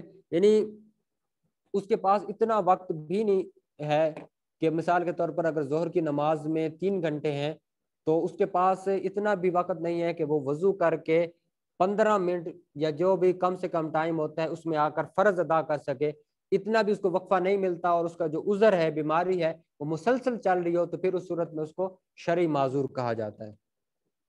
شرعی معذور کا یہ حکم ہے کہ آئندہ جب تک ہر نماز کے پورے وقت میں ایک بار بھی یہ عذر پایا جائے گا تو وہ معذور ہی شمار ہوگا، جس کے لیے شریعت نے یہ آسانی دی ہے کہ ہر نماز کے پورے وقت کے لیے وہ 1 بار وضو کرے گا، ٹھیک ہے۔ 1 بار وہ وضو کرے گا، پھر چاہے وہ اس کا جو عذر ہے، اس کی وہ بیماری اسی طرح چلتی ہی رہے، وہ پھر بھی جو ہے وہ اس میں نماز وغیرہ جو ہے وہ ادا کر سکتا ہے۔ تو یہ اس کا حکم ہے، اس کو آپ پڑھ لیں گے۔ اس کے بعد ایک اور چیز استعمال ہوتی ہے مستعمل پانی، کہ جو پانی پہلے استعمال ہو چکا ہے اس کے بارے میں شریعت میں کیا حکم ہے کہ جس سے کوئی ناپاکی دور کی گئی ہو اس پانی کو مستعمل پانی کہتے ہیں، یا جو پانی بدن میں قرابت الہی، قربت الہی کے طور پر استعمال کیا گیا، جیسے وضو ہے وضو ہے لیکن اس کے باوجود دوبارہ وضو کیا، تو جو دوبارہ وضو کے لیے پانی استعمال ہوا وہ بھی مستعمل پانی ہے، جو کہ قربت الہی یعنی دوبارہ وضو کرنا قربت الہی کے لیے ہی بے شک کیوں نہ ہو، لیکن کیونکہ وہ وضو کے لیے استعمال ہوا ہے تو وہ مستعمل پانی ہے۔ مستعمل پانی سے جسم کو پاک نہیں کیا جا سکتا، یعنی دوبارہ استعمال نہیں کیا جا سکتا۔ جس پانی سے ایک دفعہ آپ وضو یا غسل کر چکے ہیں اسی پانی سے آپ دوبارہ وضو یا غسل جو ہے وہ نہیں کر سکتے۔ یہ چند مامورات و منہیات ہم نے پڑھی تھی، جیسے فرض کس کو کہتے ہیں، ان کی تعریفات ہیں۔ فرض وہ ہے کہ جس کا ثبوت قطعی دلائل سے ہو اور اس کا منکر کافر ہو۔ واجب جس کا جو ثبوت ہے وہ ظنی دلائل سے ہو اور اس کا انکار جو ہے وہ فسق اور گمراہی ہو۔ سنت موقدہ جس پر آپ صلی اللہ علیہ وسلم نے ہمیشگی فرمائی ہو، یعنی ہمیشہ آپ صلی اللہ علیہ وسلم نے اس پر عمل کیا ہو، اس کو سنت موقدہ کہتے ہیں، اور اس کا بغیر عذر کے چھوڑنا جو ہے وہ گناہ ہے۔ سنت غیر موقدہ جس پر آپ صلی اللہ علیہ وسلم نے پابندی نہ فرمائی ہو، یا آپ صلی اللہ علیہ وسلم نے بطور عادت کیا ہو اور کبھی بغیر عذر کے اس کو چھوڑ بھی دیا ہو، وہ سنت غیر موقدہ ہے۔ مستحب ایسا عمل ہے کہ جس کو اختیار کیا جائے تو ثواب ملے، اور اگر نہ کیا جائے تو کوئی گناہ نہیں ہے۔ اور اس طرح منہیات میں سب سے پہلے حرام ہے کہ جس کا نہ کرنا قطعی دلائل سے ثابت ہو، اور حرام کا جو منکر ہے وہ کافر ہوتا ہے، یعنی کوئی چیز حرام ہے اور وہ کہے کہ نہیں حرام نہیں ہے، تو اس کا جو منکر ہوگا، جو انکار کرے گا، وہ کافر ہوگا۔ مکروہ تحریمی جو حرام کے قریب ہو، حرام نہیں ہے لیکن حرام کے قریب تر ہے، اور اس کا جو مرتکب ہے وہ سزا کا مستحق ہوتا ہے۔ مکروہ تنزیہی جو حلال کے قریب ہو اور کرنے والا جو ہے وہ مستحق کے سزا نہ ہو، البتہ چھوڑنے پر ثواب ملے۔ یعنی ایک چیز ایسی ہے کہ وہ ہے حلال کے قریب لیکن شریعت میں اس کو جو ہے وہ پسند نہیں کیا گیا، تو اس کو مکروہ تنزیہی کہتے ہیں۔ مباح جس کا کرنا اور نہ کرنا برابر ہو، کریں یا نہ کریں اس کا جو ہے نہ تو ثواب ہو کرنے کا اور نہ ہی نہ کرنے کا پر کوئی گناہ ہو، تو اس کو جو ہے وہ مباح کہتے ہیں۔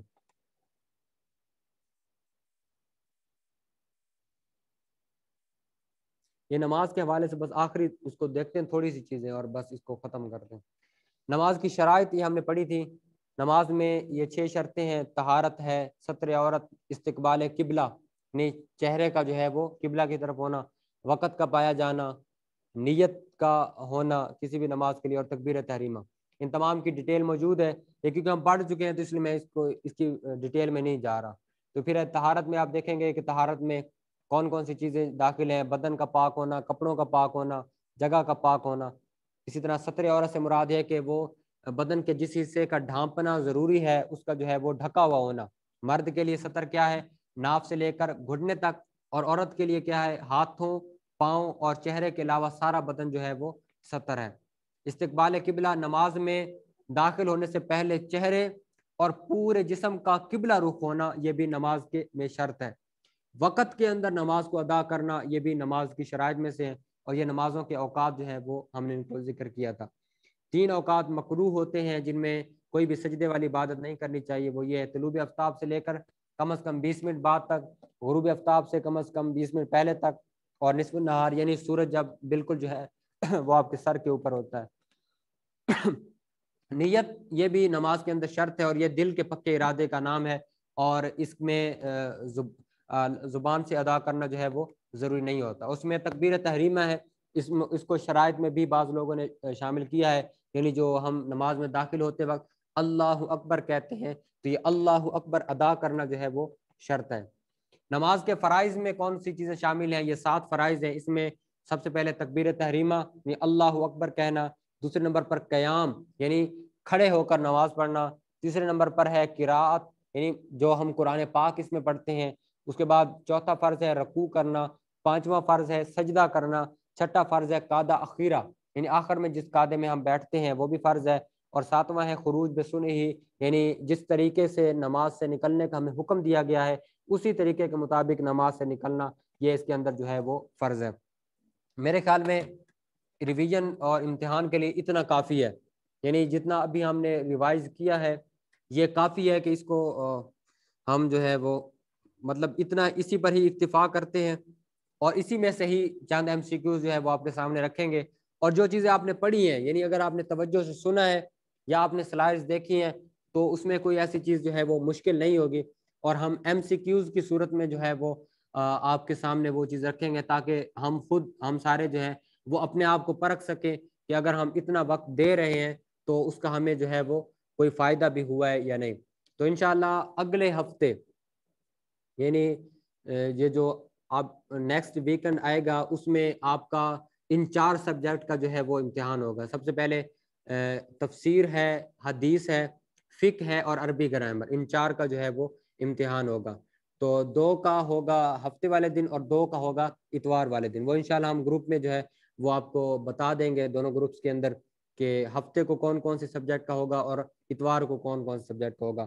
انتہائی آسان ہوگا، لیکن ایک آسان تب ہوگا کہ جب آپ نے ان سلائیڈز کو دیکھا ہوگا یا آپ نے اس جو لیکچرز ہیں ان کو غور سے سنا ہوگا، ٹھیک ہے؟ تو اس کے حوالے سے بھی اپنے آپ کو پریپیئر کریں، اور اگلے ہفتہ یعنی جو ہفتہ اور اتوار آئے گا اس میں انشاءاللہ ہم کچھ 1-2 لیکچر بھی ہوں گے ساتھ ساتھ، اور ساتھ ساتھ وہ جو امتحان ہے وہ ظاہر بات ہے کہ 20-20 منٹ کا ہی امتحان ہوگا یا آدھے گھنٹے کا، زیادہ اس میں ٹائم نہیں لگے گا، تو وہ بھی انشاءاللہ اس کے لیے بھی خود کو پریپیئر کریں، اور باقی بھی اگر کوئی سوالات ہوں اس حوالے سے تو آپ پوچھ سکتے ہیں۔ ان کا جیسے آج کل تو ہر یونیورسٹی آن لائن ایگزام لے رہی ہے، تو ہم بھی کسی نہ کسی یونیورسٹی کا جو پروسیس ہے اس کو اڈاپٹ کر لیں گے، وہ انشاءاللہ ہم آپ کو ڈیٹیل کے ساتھ بتا دیں گے، اور آن لائن والوں کا آن لائن ہی ہوگا، وہ ٹینشن نہ لیں، ان کو ادھر نہیں بلایا جائے گا، اور جو آن سائٹ ہے ان کا ادھر ہوگا۔ نہیں جو آن سائٹ ہے نا، جو آپ لوگ آئیں گے آپ کو تو ہم دے دیں گے پیپرز کی صورت. ہاں، اور جو ادھر ہے ان کو ہم کسی نہ کسی آن لائن والوں کو کسی سافٹ ویئر کے ذریعے جو ہے وہ ہم ان کا امتحان لیں گے انشاءاللہ. اور کچھ؟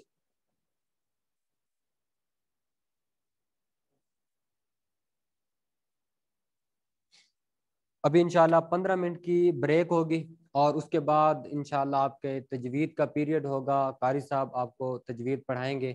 ابھی 15 منٹ کے لیے جو ہے وہ آپ سب کے لیے بریک ہے انشاءاللہ.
بسم اللہ الرحمن الرحیم اللہم صلی علی سیدنا و مولانا محمد وعلی آل سیدنا و مولانا محمد وبارک وسلم۔ آخری لیکچر کے اندر ہم نے نون ساکن اور تنوین کے 4 قاعدے پڑھے تھے۔ تو تجوید کا جو امتحان ہے وہ سننے کی صورت میں ہوگا، یعنی سنا جائے گا، اور وہ ابھی نہیں ہوگا، وہ لاسٹ میں ہوگا، کورس کے لاسٹ میں ہی ہوگا۔ اس کا بھی طریقہ کار وہی ہے کہ مثال کے طور پر حروف تعجی ہیں، ان کے مخارج، تو کوئی 1-2 حرف آئیں گے، مثال کے طور پر تا کا مخرج کیا ہے، جیم کا مخرج کیا ہے، اسی طرح داد کا مخرج کیا ہے، اس طرح حروف کے مخارج پوچھے جائیں گے۔ اور اسی طرح پھر حروف مدہ کتنے ہیں اور کون کون سے ہیں اور کب مدہ ہوں گے، تو حروف مستعلیہ کتنے ہیں، تو یہ کب پر ہوں گے، تو اسی طرح حروف قلقلہ پڑھے تھے ہم نے، کتنے ہیں اور کب ان میں قلقلہ کیا جائے گا۔ تو نون ساکن تنوین کے جو 4 قاعدے پڑھے تھے، ان میں بھی اسی طرح کہ اظہار کب ہوگا، ادغام کب ہوگا، اخفاء کب ہوگا، اقلاب کب ہوگا، تو یہ اسی طرح سے سوال آئیں گے، سوال پوچھے جائیں گے، اور یہ سننے کی صورت میں ہوگا، سنا جائے گا۔ تو آج ہم جو 2 صورتیں پڑھائی تھی وہ آج ہم سنیں گے، پھر وہ آگے 2 انشاءاللہ پڑھیں گے۔ آپ سورہ ناس پڑھیں۔ جی جی۔ أعوذ بالله من الشيطان الرجيم بسم الله الرحمن الرحيم قل أعوذ برب الناس ملك الناس إله الناس من شر الوسواس الخناس۔ یہ من پہ کون سا قاعدہ لگ رہا ہے، کوئی بتا سکتا ہے؟ نون ساکن ہے، اس کے بعد شین کون سے حروف میں سے؟ یہ نون ساکن شین جو ہے حروف اخفاء میں سے ہے، ادھر اخفاء ہو رہا ہے، نون ساکن کی آواز کو چھپائیں گے۔ جی۔ من شر الوسواس الخناس۔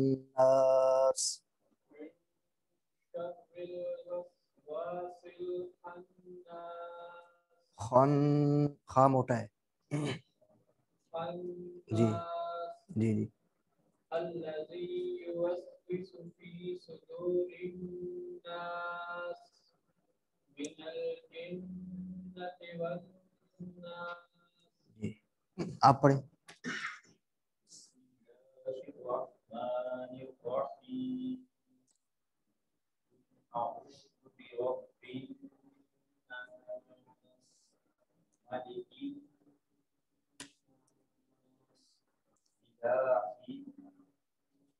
الناس من شر الوسواس الخناس من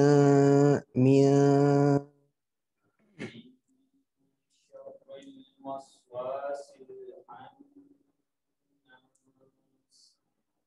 الذي يوسوس الذی، ذال کی آواز سیٹی نہ ہے، ذال کی آواز میں۔ الذي يوسوس في صدور الناس من الجنة والناس۔ اوکے، نیکسٹ سورہ فلق پڑھیں آپ۔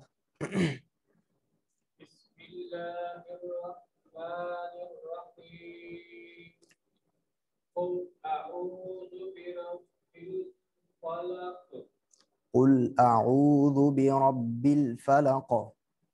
قل أعوذ برب الفلق یہ لام ساکن ہے، ساکن حروف بالکل نرمی سے ادا کیا جائے گا۔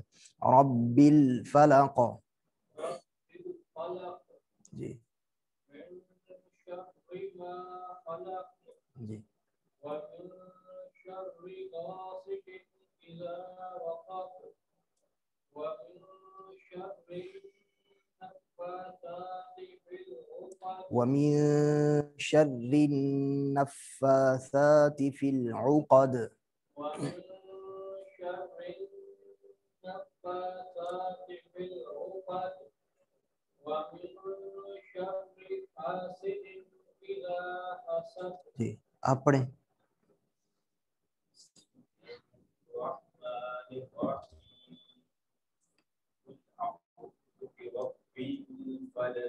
قل أعوذ برب الفلق قل اعوذ برب الفلق قل أعوذ برب الفلق من شر ما خلق ومن شر غاسق إذا وقب ومن شر غاسق اذا وقب. ومن شر غاسق إذا وقب جی ومن شر النفاثات نفا یہ کھڑا زبر الف مدہ کے قائم مقام ہوتا ہے. ومن شر النفاثات في العقد نفاثات کھڑا زبر ہے. نفاثات في العقد جی ومن شر حاسد إذا حسد اذا حسد. ومن شر حاسد إذا حسد. جی یہ اسی طرح پھر سورہ سنی بھی جائیں گی اور امتحان کے اندر پھر پوچھا جائے گا. مثال کے طور پر من شر ما خلق ادھر کون سا قاعدہ لگ رہا ہے. اسی طرح غاسق اذا وقب ادھر کون سا قاعدہ لگ رہا ہے, تنوین کے بعد کون سا حروف آ رہا ہے. تو اسی طرح یہ سوال کیے جائیں گے. تو آگے ہم تیسری سورہ شروع کرتے ہیں, سورہ اخلاص. بسم اللہ الرحمن الرحیم. الله الرحمن الرحيم قل هو الله احد. قل هو الله أحد قل هو الله احد. قل هو الله أحد الله الصمد. الله الصمد الله الصمد. الله الصمد لم يلد ولم يولد. لم يلد ولم يولد لم يلد ولم يولد. لم يلد ولم يولد ساکن حروف جہاں پہ بھی آئے گا بالکل نرمی کے ساتھ ادا کیا جائے گا, ٹھیک ہے. لم یلد ولم یولد لم يلد ولم يولد ولم یکن له کفوا احد. ولم يكن له كفوا أحد ولم یکن له کفوا احد. ولم يكن له كفوا أحد. بسم اللہ الرحمن الرحیم. بسم الله الرحمن الرحيم قل هو اللہ احد. قل هو الله أحد اللہ الصمد. الله الصمد. یہ لفظ اللہ کا لام بھی موٹا ہے, پھر اس کے بعد ہا ہے جو باریک ہے, اس کے بعد صاد جو ہے یہ مستعلیہ میں سے ہے. تو بیچ میں سے ہا کو باریک کرنا ہے, لفظ اللہ کے دونوں لام اور صاد کو صحیح طریقے سے پر پڑھنا ہے. اللہ الصمد. الله الصمد اللہ الصمد.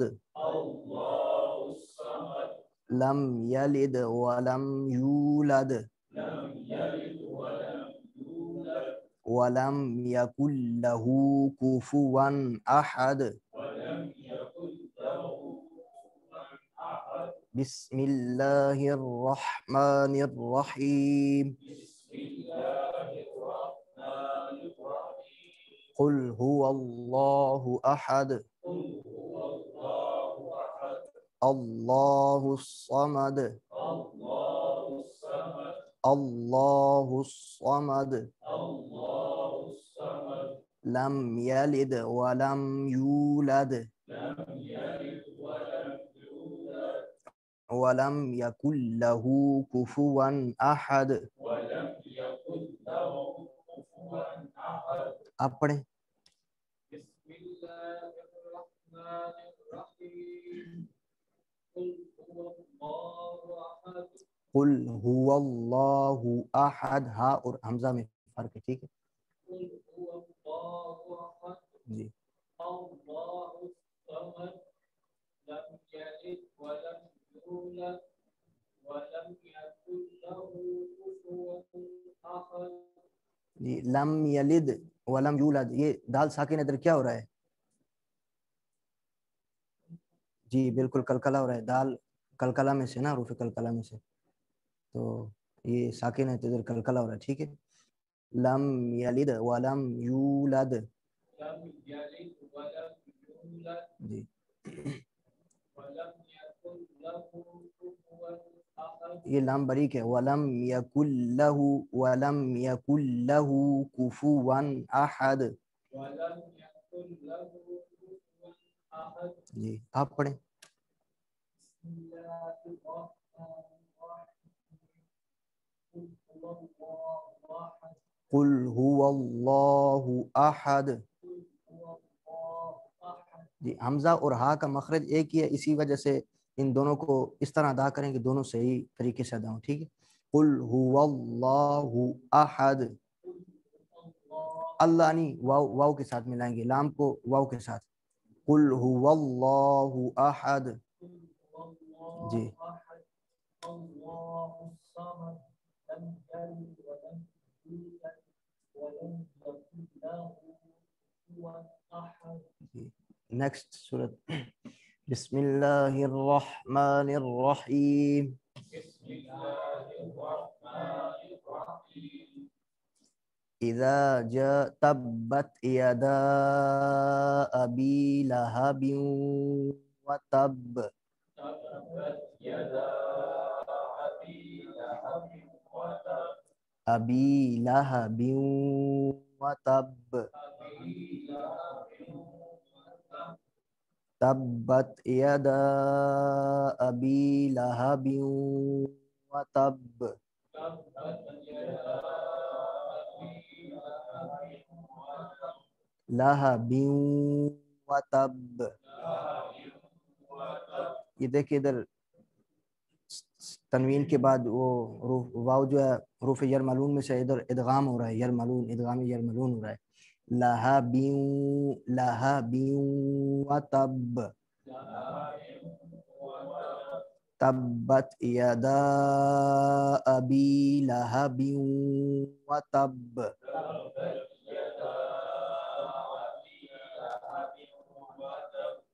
ما اغنى عنه ماله وما كسب.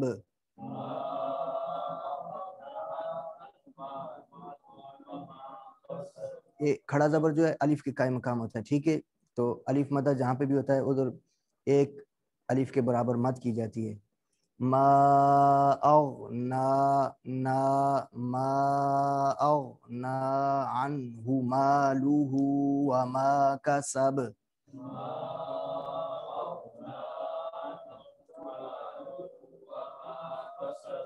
سيصلى نارا ذات لهب.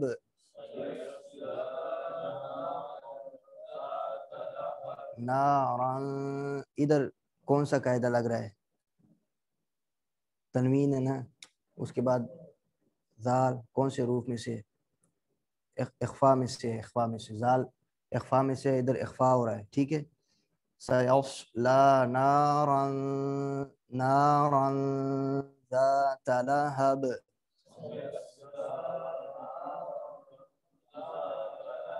سيصلى صاد پر ہے اور لام بریک ہے. سيصلى نارا ذات لهب.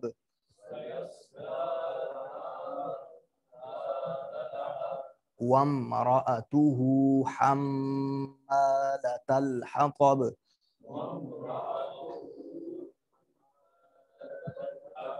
نون اور میم مشدد جہاں پہ بھی ہوگا وہاں پہ غنہ کیا جائے گا، آواز کو ناک میں لے جایا جائے گا. حمالة الحطب. وامرأته حمالة الحطب.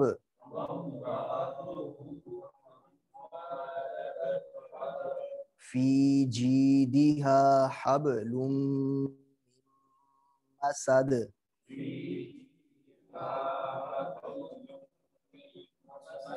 حبل من مسد. ادھر بھی تنوین کے بعد میم جو ہے جو یرملون میں سے ادغام یرملون ہو رہا ہے، ٹھیک ہے. اسی طرح تنوین کے بعد پھر نون ساکن کے بعد بھی میم ہے، ادھر بھی ادغام ہو رہا ہے. فی جیدہا حبل من مسد.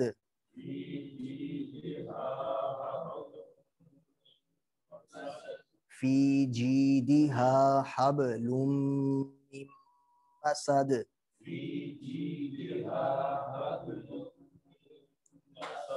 اپنے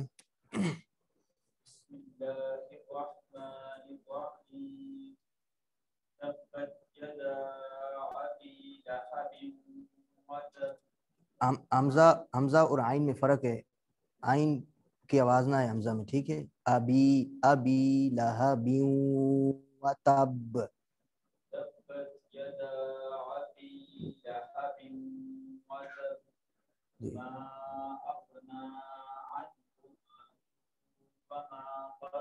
وما کسب, کاف بریک ہے.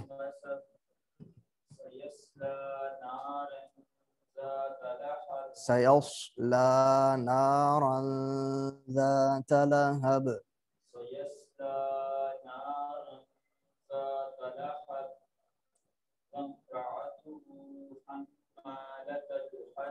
وامرأته میم مشدد ہے, غنہ کریں, ٹھیک ہے. آواز کو ناک میں لے جائیں.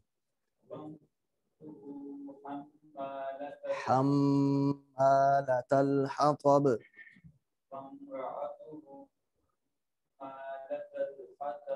جی.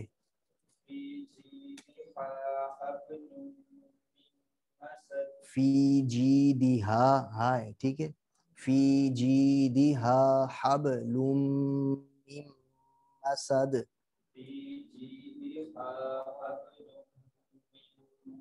اپنے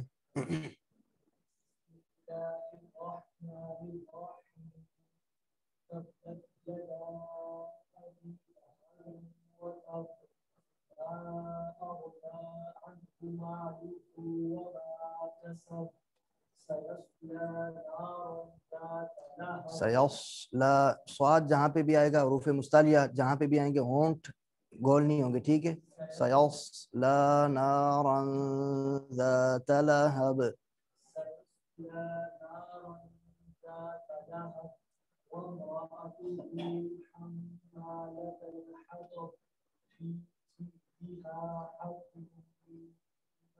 یا مد ہے. فی جیدہا, فی جیدہا.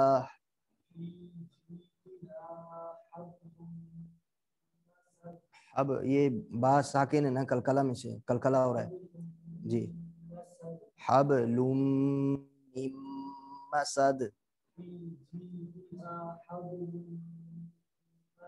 ٹھیک ہو گیا. بسم اللہ الرحمن الرحیم. تبت یدا ابی لہب وتب.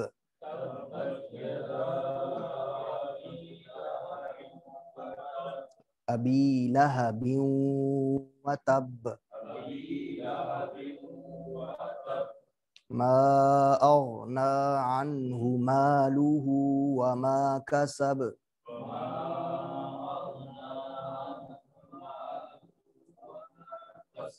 سيصلى نارا ذات لهب.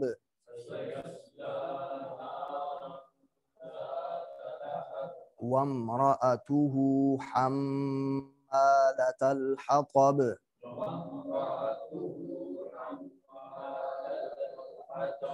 في جيدها حبل من مسد.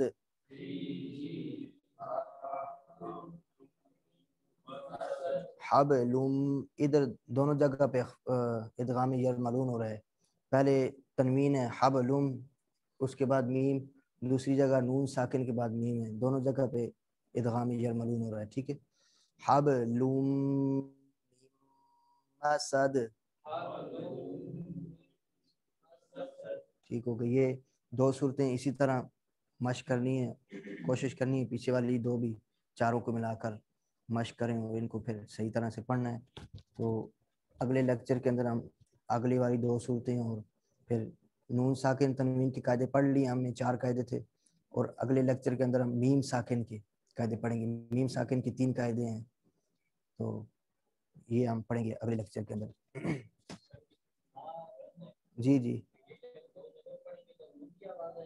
یہ تنوین ہے نا, تنوین آپ کو بتایا تھا, دو زبر دو زیر دو پیش کو تنوین کہتے ہیں. تنوین بھی ساکن ہی ہوتا ہے, نون ساکن ہی ہوتا ہے, ٹھیک ہے, جو لکھنے میں نہیں آتا بلکہ پڑھنے میں آتا ہے. دیکھیں حمزہ دو زبر ان, اس کے اوپر دو زبر ہیں, حمزہ کے اوپر دو زبر ہیں, ٹھیک ہے, اور دوسری طرف ہم لکھتے ہیں حمزہ نون زبر ان. آواز دونوں کی سیم ہے مگر لکھنے میں رسم الخط میں جدا ہیں, ٹھیک ہے.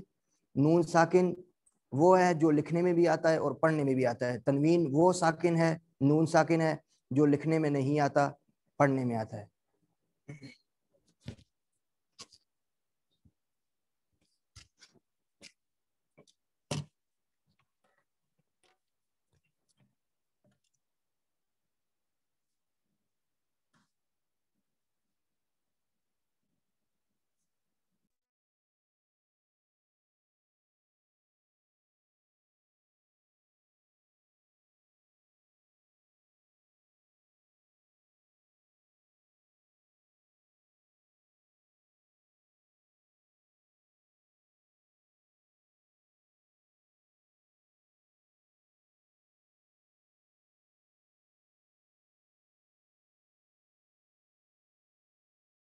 الرجیم بسم اللہ الرحمن الرحیم اللہم صلی علی سیدنا و مولانا محمد وعلی آل سیدنا و مولانا محمد وبارک وسلم صلی علیہ. عربی گرامر کے حوالے سے اس سیشن میں ہم حاضر ہیں, اور عربی گرامر میں بہت سا جو بنیاد کے ساتھ تعلق رکھتا ہے جو کانٹینٹ وہ ہم نے اس میں پڑھا تھا, اور اس میں بہت ساری چیزیں ایسی تھیں کہ جو عموماً ہر زبان کی لغت یا ہر زبان کے ساتھ متعلق ہیں, وہ بھی ہم نے اس میں پڑھا. اور اس کے بعد کچھ گردانیں تھیں, ان کو بھی ہم نے سمجھنے کی کوشش کی. اور اس میں جو ہمارا مقصد ہے ظاہر ہے کہ وہ قرآن پاک کو اور احادیث طیبہ کو ہی سمجھنا ہے, کیونکہ رسول اللہ صلی اللہ علیہ وسلم نے فرمایا کہ تم میری زبان جو ہے اس کو سیکھو میرے لیے. ایک آیت ایک حدیث کا مفہوم یہ ہے. تو اسی لیے ہم جو ہے وہ عربی زبان کو سیکھ رہے ہیں, تاکہ اس عربی زبان کے ذریعے ہم قرآن پاک کو اور نبی کریم علیہ الصلوۃ والسلام کے فرامین کو سمجھ سکیں. تو عربی گرامر ہمیں اس چیز کا احساس ہے کہ ابتداءً جو ہے وہ کافی مشکل ہوتی ہے طلباء کے لیے, یعنی اتنا اس قدر آسان نہیں ہوتی کہ ہر شخص جو ہے وہ اس کو شروع سے سمجھ سکے. لیکن اس کے باوجود ہم کوشش کر رہے ہیں اس کو کہ بالکل عام فہم انداز میں, کہ جس طرح کسی بھی دوسری لینگویج کو سمجھا جاتا ہے, ہم اس کو بھی کوشش کریں. اور اس کے اندر آج کی اس ریویژن میں ہم چند جو بنیادی چیزیں ہیں صرف انہی کو ہی ریوائز کریں گے, اور جو جہاں تک ہماری پھر ریویژن ہو جائے گی اسی میں سے ہی آپ کا جو مڈ ٹرم ٹیسٹ ہے وہ اسی میں سے ہی ہوگا. تو اس لیے اس کو زیادہ مطلب اس میں پریشان ہونے کی ضرورت نہیں ہے, بس جس قدر ہو سکے ہم اس کو جو ہے وہ آسانی کے ساتھ اتنا ہی کریں گے. سب سے پہلے ہم نے اس میں یہ پڑھا تھا کہ عربی گرامر میں دو علوم شامل ہیں, ایک ہوتا ہے علم الصرف اور ایک ہوتا ہے علم النحو.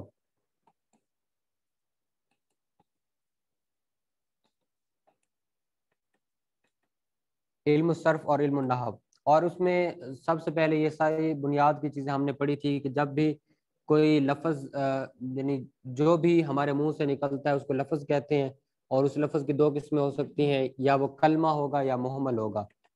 کلمہ وہ ہوتا ہے کہ جس کا باقاعدہ کوئی معنی ہو, محمل وہ ہوتا ہے کہ جس کا کوئی معنی نہ ہو. اس کے بعد جو کلمہ ہوگا یعنی ایک لفظ جو ہماری زبان سے نکلتا ہے, یا تو وہ مفرد ہوگا یا وہ مرکب ہوگا. مفرد یہ کہ اگر تو وہ ایک لفظ ہے اکیلا ہے تو وہ مفرد ہے, یا وہ دو یا دو سے زیادہ کا مجموعہ ہے تو وہ مرکب ہے. پھر مفرد کی تین قسمیں ہیں, اسم, فعل اور حرف.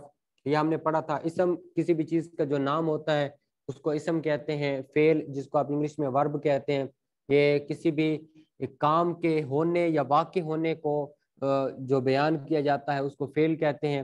اور حرف جو ہوتا ہے وہ ایک اسم اور فعل یا اسی طرح دو اسموں یا دو افعال کو ملانے کا کام کرتا ہے, اس کو حرف کہتے ہیں. پھر مرکب کے اندر ہم نے پڑھا تھا کہ مرکب کی دو قسمیں ہیں, ایک مرکب مفید ہوتا ہے اور ایک مرکب غیر مفید ہوتا ہے. مرکب مفید کو جملہ بھی کہتے ہیں، اور مرکب غیر مفید جو ہوتا ہے جو کسی بھی چیز کا فائدہ نہ دے۔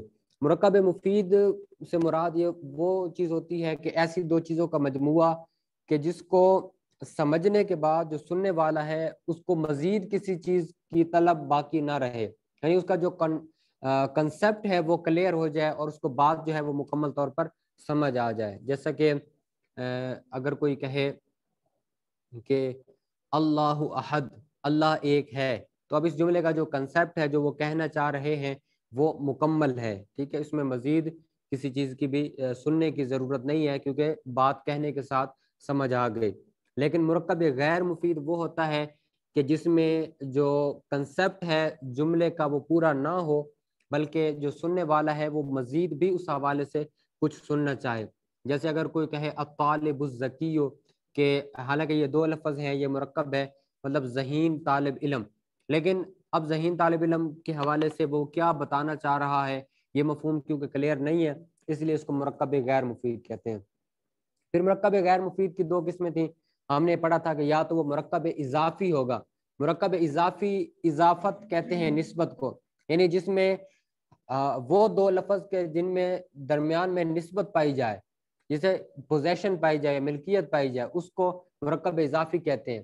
جیسے رسول اللہ، اللہ کا رسول، بیت اللہ، اللہ کا گھر، تو اس طرح کی جو نسبت پائی جا رہی ہے جس کے درمیان میں کا کے کی آتا ہے اس کو مرکب اضافی کہتے ہیں۔ دوسرا ہوتا ہے مرکب توصیفی۔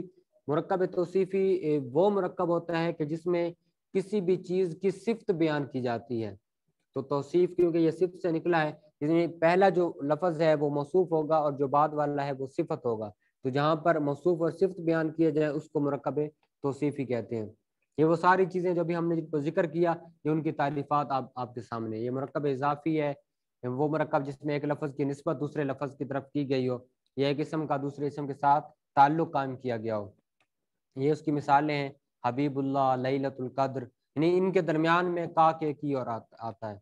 اس کے بعد مرکب توصیفی ہم نے پڑھا کہ جس میں ایک لفظ دوسرے لفظ کی اچھی یا بری جو صفت ہوتی ہے اس کو بیان کرتا ہے، اور اس میں جو پہلا لفظ ہوتا ہے اس کو موصوف اور جو دوسرا ہوتا ہے اس کو صفت کہتے ہیں۔ یہ اس کی چند مثالیں ہیں، الہ واحد، ایک معبود، یعنی واحد جو ہے وہ الہ کی صفت ہے، رسول کریم، اس میں جو کریم ہے وہ رسول کی صفت ہے، تو اس میں یہ موصوف صفت جو ہے وہ بیان کیے گئے۔ اس کے بعد ہے مرکب مفید۔ مرکب مفید وہ مرکب ہوتا ہے کہ جس میں جو کنسیپٹ ہوتا ہے وہ بالکل کلیئر ہو جاتا ہے۔ اس کی پھر دو قسمیں، ایک ہوتا ہے جملہ خبریہ جس میں کسی بھی چیز کی خبر دی جاتی ہے، جس میں کسی بھی چیز کے بارے میں کوئی نہ کوئی انفارمیشن دی جاتی ہے، اور دوسرا ہوتا ہے جملہ انشائیہ جس میں کوئی نہ کوئی آرڈر دیا جاتا ہے یا کسی بھی چیز سے روکا جاتا ہے، یا جس کے اندر جو ہے کہنے والے کو سچا یا جھوٹا نہیں کہا جا سکتا۔ جیسے جملہ خبریہ ہے، مطلب جملہ خبریہ وہ ہوتا ہے کہ جس میں کوئی نہ کوئی خبر ہوتی ہے تو اس کے کہنے والے کو سچا یا جھوٹا کہہ سکتے ہیں، ٹھیک ہے۔ جیسے کوئی کہے انا مسلم، میں مسلمان ہوں، تو اب وہ اگر واقعی مسلمان ہے تو وہ سچا ہے، اور اگر وہ مسلمان نہیں ہے، وہ جھوٹ بول رہا ہے تو وہ جھوٹا ہے، ہم اس کو سچا یا جھوٹا کہہ سکتے ہیں۔ لیکن جملہ انشائیہ وہ ہوتا ہے کہ جس کے کہنے والے کو سچا یا جھوٹا نہیں کہا جا سکتا، ٹھیک ہے، کیونکہ اس میں کسی چیز کا آرڈر ہوتا ہے۔ جیسے کسی نے کہا اقرا، تو پڑھ، تو اب ہم اس کو یہ نہیں کہہ سکتے کہ تو جھوٹ کہہ رہا ہے یا تو سچ کہہ رہا ہے، کیونکہ وہ کسی چیز کا آرڈر دے رہا ہے یا کسی چیز سے روک رہا ہے، تو اس میں سچا یا جھوٹا نہیں کہا جا سکتا۔ اس کے بعد ہے جملہ خبریہ۔ جملہ خبریہ کی پھر دو قسمیں ہیں، ایک ہوتا ہے جملہ اسمیہ اور دوسرا ہے جملہ فعلیہ۔ اب اس میں بالکل آسان ہے کہ جس جملے میں شروع میں اسم آ جائے وہ جملہ اسمیہ ہے، اور جس کے شروع میں فعل آ جائے وہ جملہ فعلیہ ہوتا ہے۔ اس کو بھی ہم نے پڑھ لیا تھا کہ جس کا پہلا جو فعل ہو تو اس کو فعلیہ کہتے ہیں۔ اگلی سلائڈ سے۔ اس کے بعد یہ مرکب مفید جب پڑھا تھا جملہ خبریہ، جملہ انشائیہ، یہ ابھی آپ نے پڑھا جملہ انشائیہ، ان تمام چیزوں کو۔ پھر جملہ انشائیہ کی جو اقسام ہیں ان میں کون کون سی چیزیں ہیں؟ ایک امر ہے، امر کہتے ہیں کسی چیز کا آرڈر دینا۔ نہیں ہے، نہیں کا مطلب ہوتا ہے کسی چیز سے روکنا۔ استفہام، استفہام کا مطلب ہے سوال کرنا۔ تمنی یعنی تمنا کرنا، ترجی یعنی امید کرنا، ندا یعنی آواز دینا، قسم یعنی کسی بھی چیز کے لیے قسم اٹھانا، تعجب یعنی کسی چیز میں حیرت کا یا تعجب کا اظہار کرنا۔ تو یہ ساری چیزیں جملہ انشائیہ کے اندر آتی ہیں۔ اور یہ سارے جملے جو ہیں وہ قرآن پاک میں استعمال ہوئے ہیں، اس لیے ان کو بھی سمجھنا ضروری ہے، اور ان کے حوالے سے یہ کہ ان میں کسی کو سچا یا جھوٹا نہیں کہا جا سکتا۔ اس کے بعد آتے ہیں جی ایک دوسری تقسیم ہم پڑھ رہے تھے مفرد میں اسم، فعل اور حرف کی۔ اسم، فعل اور حرف، اب اس کی تھوڑی سی علامات جو ہیں وہ اب ہم پڑھیں گے کہ اسم کی کون سی علامات ہیں، اس کو پہچاننے کا کیا طریقہ ہے، اسی طرح فعل کی کیا علامات ہیں، اس کو کیسے پہچانیں گے، اور حرف۔ اسم کی علامات جو ہم نے پڑھا تھا اس کو ہم جلدی سے جو ہے وہ گو تھرو کر لیتے ہیں کہ اس میں اس کی علامات کے اندر سب سے پہلے ہے کہ جس لفظ پر الف لام آ جائے تو وہ اسم ہوتا ہے، کبھی بھی کسی فعل یا ورب پر الف لام نہیں آتا۔ اسم کے آخر میں تنوین ہوتی ہے، یعنی دو زبر دو زیر دو پیش جو ہوتی ہے وہ صرف اسم کے آخر میں آتی ہے، وہ کسی فعل کے آخر میں نہیں آتی۔ اور دوسرے کہ کبھی اسم پہ الف لام اور تنوین جو ہے وہ اکٹھی نہیں آ سکتی، یعنی ایک لفظ ہے یا تو اس پر الف لام آئے گا یا تنوین آئے گی، دونوں اکٹھی نہیں آ سکتی۔ جیسے الکتابو ہے، اب یا تو الکتابو ہوگا یا کتابن ہوگا، الکتابن کبھی بھی نہیں ہو سکتا۔ المسجدو ہوگا یا مسجدن ہوگا، المسجدن کبھی بھی نہیں ہو سکتا، ٹھیک ہے۔ اسم کے آخر میں گولتا آتی ہے کیونکہ یہ جو گولتا ہوتی ہے نا یہ کبھی بھی کسی فعل کے آخر میں نہیں آتی، جیسے کلمتن میں آخر میں گولتا آتی ہے، مدرستن میں، تو یہ اسم کی علامات میں سے۔ وہ لفظ جو مضاف ہو، جو ہم نے پڑھا تھا مضاف مضاف الیہ، تو جو مضاف ہوتا ہے وہ بھی ہمیشہ اسم ہی ہوتا ہے۔ اسی طرح جو موصوف ہوتا ہے یعنی جس کی صفت کی جاتی ہے مرکب توصیفی میں، جیسے آپ نے پڑھا موصوف و صفت، اور تو وہ بھی ہمیشہ اسم ہی ہوتا ہے۔ وہ لفظ جو تثنیہ ہو یعنی جو دو پر دلالت کرتا ہے وہ بھی ہمیشہ اسم ہی ہوتا ہے، اور جو جمع ہو یعنی جمع پر دلالت کرے تو وہ بھی اسم ہی ہوتا ہے۔ اس کے بعد فعل کی علامات جن کو ہم نے پڑھا تھا، فعل کو جب ہم نے پہچاننا ہے تو اس کی پہچان کے یہ چند طریقے ہیں کہ جس لفظ سے پہلے قد آ جائے تو وہ فعل ہوتا ہے، کیونکہ فعل سے پہلے جو ہے یہ حرف قد آتا ہے۔ فعل سے پہلے سین یا سوفا یہ آتے ہیں، سین یا سوفا جس حرف سے پہلے آ جائیں، جس ورڈ سے پہلے آ جائیں تو وہ فعل ہی ہوتا ہے۔ فعل سے پہلے حرف جازم یا حرف ناصب، حرف لم یا حرف لن جو ہے یہ ہمیشہ فعل سے پہلے ہی آتے ہیں۔ فعل کے آخر میں جزم آتی ہے، جو جزم ہوتی ہے وہ ہمیشہ فعل کے آخر میں آتی ہے، کسی بھی اسم کے آخر میں جزم نہیں آ سکتی۔ فعل کے آخر میں تا ساکن آتا ہے، یعنی جو تا کے اوپر جزم آتی ہے وہ بھی فعل کے آخر میں آتی ہے۔ فعل کے آخر میں ضمیر مرفوع متصل ہوتی ہے، یعنی جو ضمیر ملی ہوتی ہے، جیسے اس میں علم تو میں تو ضمیر ہے تو یہ ہمیشہ فعل کے ساتھ ہی ملی ہوئی ہوتی ہے۔ فعل کے اندر کسی بھی چیز کا حکم دیا جاتا ہے یا کسی چیز سے روکا جاتا ہے، تو جس چیز کے اندر، جس ورڈ کے اندر، جس لفظ کے اندر کسی چیز کا حکم دیا جا رہا ہو یا کسی چیز سے روکا جا رہا ہو تو وہ فعل ہی ہوتا ہے۔ اس کے بعد ہے حرف، یعنی اس کی پہچان کا آسان سا طریقہ ہے کہ حرف کی بذات خود کوئی حیثیت نہیں ہے۔ حرف وہ کلمہ ہوتا ہے کہ جس میں اسم اور فعل کی کوئی علامات موجود نہ ہو، اور یہ حرف جو ہے یہ دو اسموں یا ایک اسم اور فعل کو ملانے کا کام کرتا ہے۔ ایک اسم اور فعل یا دو اسموں کو ملانے کے لیے جو لفظ کام آتا ہے اس کو حرف کہتے ہیں، اور اس کا اپنا بذات خود کوئی معنی نہیں ہوتا، لیکن جب یہ کسی اسم یا فعل کے ساتھ ملتا ہے تو پھر اپنے معنی کو یہ واضح کرتا ہے۔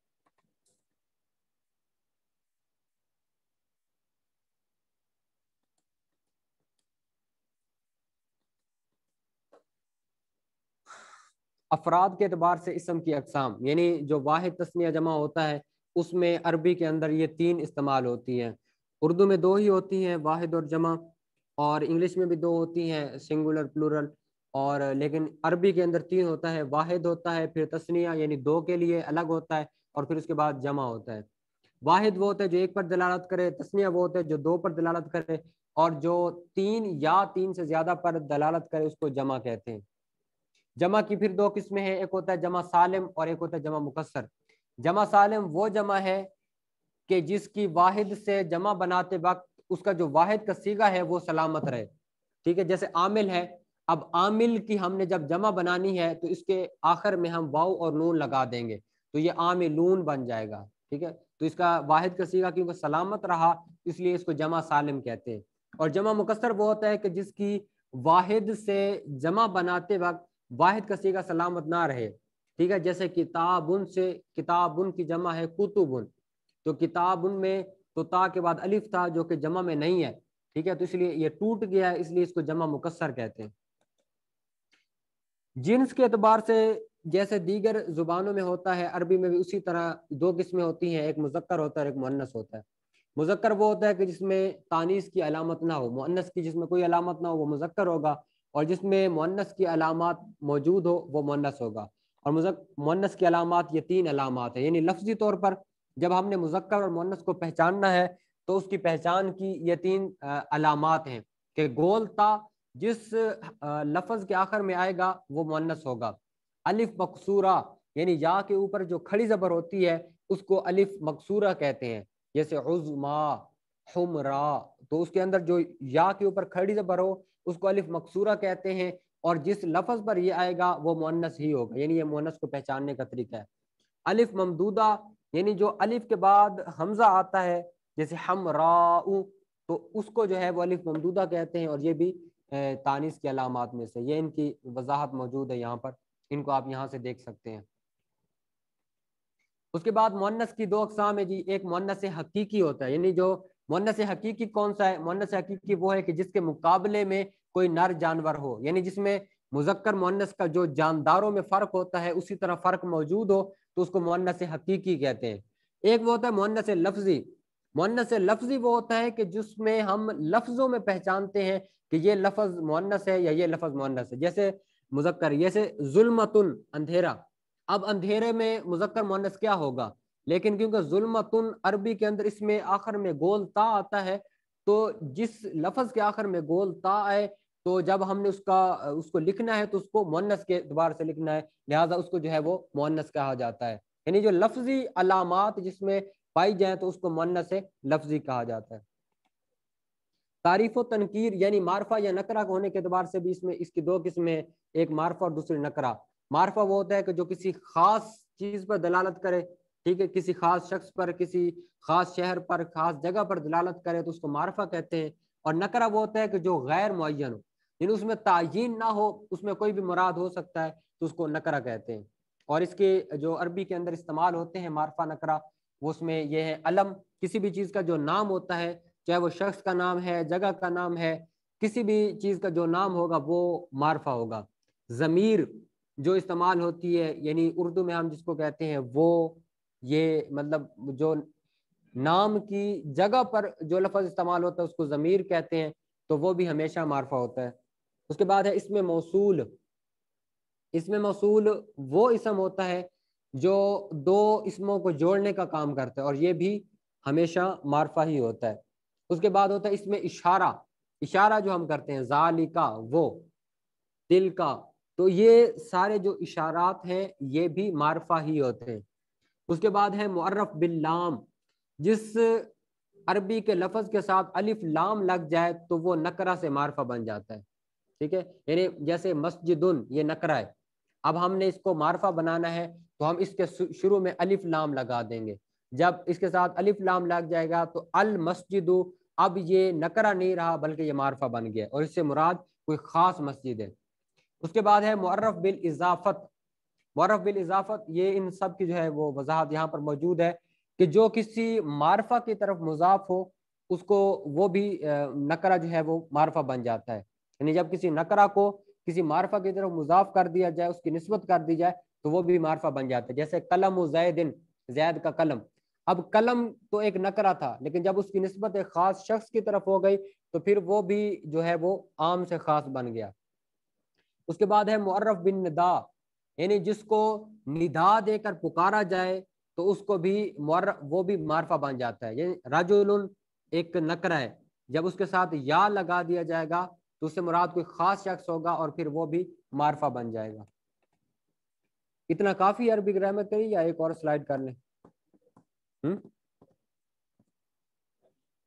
اگلی کریں گے۔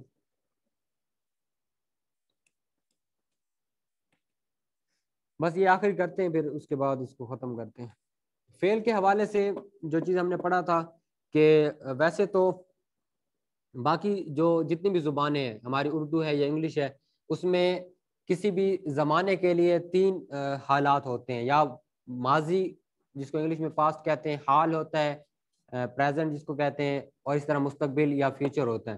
لیکن عربی کے اندر جو ہے وہ دو زمانے ہیں. عربی کے اندر تین زمانے نہیں ہیں، بلکہ جب بھی استعمال ہوں گے دو زمانے ہوں گے. ایک ہوگا ماضی پاسٹ کے لیے، ٹھیک ہے، وہ اسی طرح ہے، اور دوسرا مضارع، یہ حال اور مستقبل کے لیے استعمال ہوگا اور اس کو مضارع کہتے ہیں. اس کے اندر دونوں ہی زمانے موجود ہوتے ہیں، ایک حال کا اور دوسرا مستقبل کا. ٹھیک ہے، یعنی عربی کے اندر جب ہم فعل کو استعمال کریں گے تو فعل کی تقسیم کریں گے تو دو فعل ہیں، ایک ماضی ہے اور دوسرا مضارع ہے. فعل ماضی معروف کی یہ گردان ہے، یعنی اس کو جب سمجھنے کے لیے ہم نے ایک ٹیبل کے ذریعے اس کو کوشش کی تھی. سب سے پہلے یہ کسی بھی مطلب زبان کے اندر جو ہے یہ چیزیں استعمال ہوتی ہیں، یعنی یہ صرف عربی کے لیے نہیں ہے بلکہ ہر زبان میں. مثال کے طور پر ہم نے کسی شخص سے کلام ہونا ہے، سے گفتگو کرنی ہے، تو اس کی تین حالتیں ہیں. وہ شخص یا تو یہاں پر موجود ہوگا یا نہیں ہوگا. اگر موجود نہیں ہے اس کو غیب کہتے ہیں عربی کے اندر، انگلش میں اس کو کہتے ہیں تھرڈ پرسن.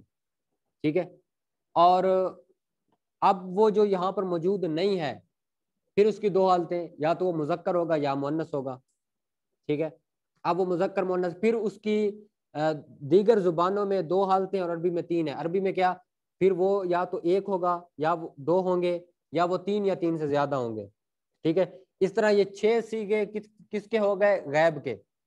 اب حاضر جو سامنے بیٹھے ہیں ان کے بھی اسی طریقے سے 6 ہوں گے، یعنی جو سامنے بیٹھے ہیں یا تو وہ مذکر ہیں یا مؤنث. اگر مذکر یا مؤنث ہیں پھر یا ایک ہیں یا وہ دو ہیں یا وہ تین یا تین سے زیادہ ہیں. تو اس طرح حاضر کے بھی 6 ہو گئے. پھر جو بول رہا ہے اس کے لیے دو ہیں، کہ جو بول رہا ہے وہ ایک ہے یا وہ زیادہ ہیں. تو ایک ہے تو اس کے لیے الگ ہے، جمع ہے تو اس کے لیے الگ ہے. تو اس طرح یہ 14 جو ہے وہ مختلف صیغے اس کو کہتے ہیں، یا مختلف ورڈز جو ہیں وہ سامنے آتے ہیں. اور انہی کے بیس پر جو ہے وہ پورا جو گفتگو ہوتی ہے وہ انہی کے بیس پر ہوتی ہے. اور جب یہ سمجھ آ جاتے ہیں تو پھر جو دیگر جتنے بھی ورڈز ہیں وہ ان سے ہی نکل رہے ہوتے ہیں. ٹھیک ہے، جیسے سب سے پہلے غائب کے لیے، یعنی جو یہاں پر موجود نہیں ہے، تو سب سے پہلے اس میں مذکر کے لیے یہ لفظ ہے داخلہ. پھر وہ جو غائب ہے اور مذکر ہے، پھر اگر دو ہوں تو اس کے لیے الف بڑھ جائے گا ساتھ اور وہ ہو جائے گا داخلہ. اور پھر وہ اگر جمع ہے تو پھر ہوگا داخلو. پھر وہ جو غائب ہے اگر وہ مؤنث ہے تو ہوگا داخلت. وہ تثنیہ ہے تو داخلتا. پھر وہ جمع ہے تو دخلنا. پھر جو سامنے بیٹھے ہوئے وہ اگر مذکر ہے تو اس واحد ہے تو اس کے لیے دخلتا. وہ مذکر ہو اور دو ہوں تو دخلتما. مذکر ہو اور جمع ہو تو دخلتم. پھر وہ جو سامنے بیٹھے اگر وہ مؤنث ہو تو دخلتی. دو ہوں دخلتما، دو سے زیادہ ہوں تو پھر دخلتن. اور جو سپیکر ہے جو بول رہا ہے اگر وہ ایک ہو تو دخلتو، اور اگر جمع ہے تو دخلنا. تو یہ ماضی کے لیے جو ہے اس کے جو ورڈز ہیں جو ڈیفائن کیے گئے ہیں وہ یہ ہیں. یہ ان کا ترجمہ ہے جو ہم نے کیا تھا. اور پھر یہ اس کا سیم اسی کا جو ہے وہ پیسو وائس ہے، یعنی ایکٹیو وائس اور پیسو وائس. جیسے انگلش میں ہوتا ہے معروف اور مجہول، اس کو کہتے ہیں عربی میں. معروف وہ ہوتا ہے کہ جس کا جو سبجیکٹ ہے جو کرنے والا ہے وہ معلوم ہو. ٹھیک ہے، اور مجہول وہ ہوتا ہے کہ جس کا پتہ نہ ہو. جیسے داخلہ ہم نے پڑھا، داخلہ کا لفظی مطلب ہے وہ ایک شخص داخل ہوا. ٹھیک ہے، یعنی پتہ ہے جو داخل ہوا ہے اس کے بارے میں پتہ ہے. لیکن اسی کا مجہول یہ ہوگا کہ دخلا، ایک شخص داخل کیا گیا.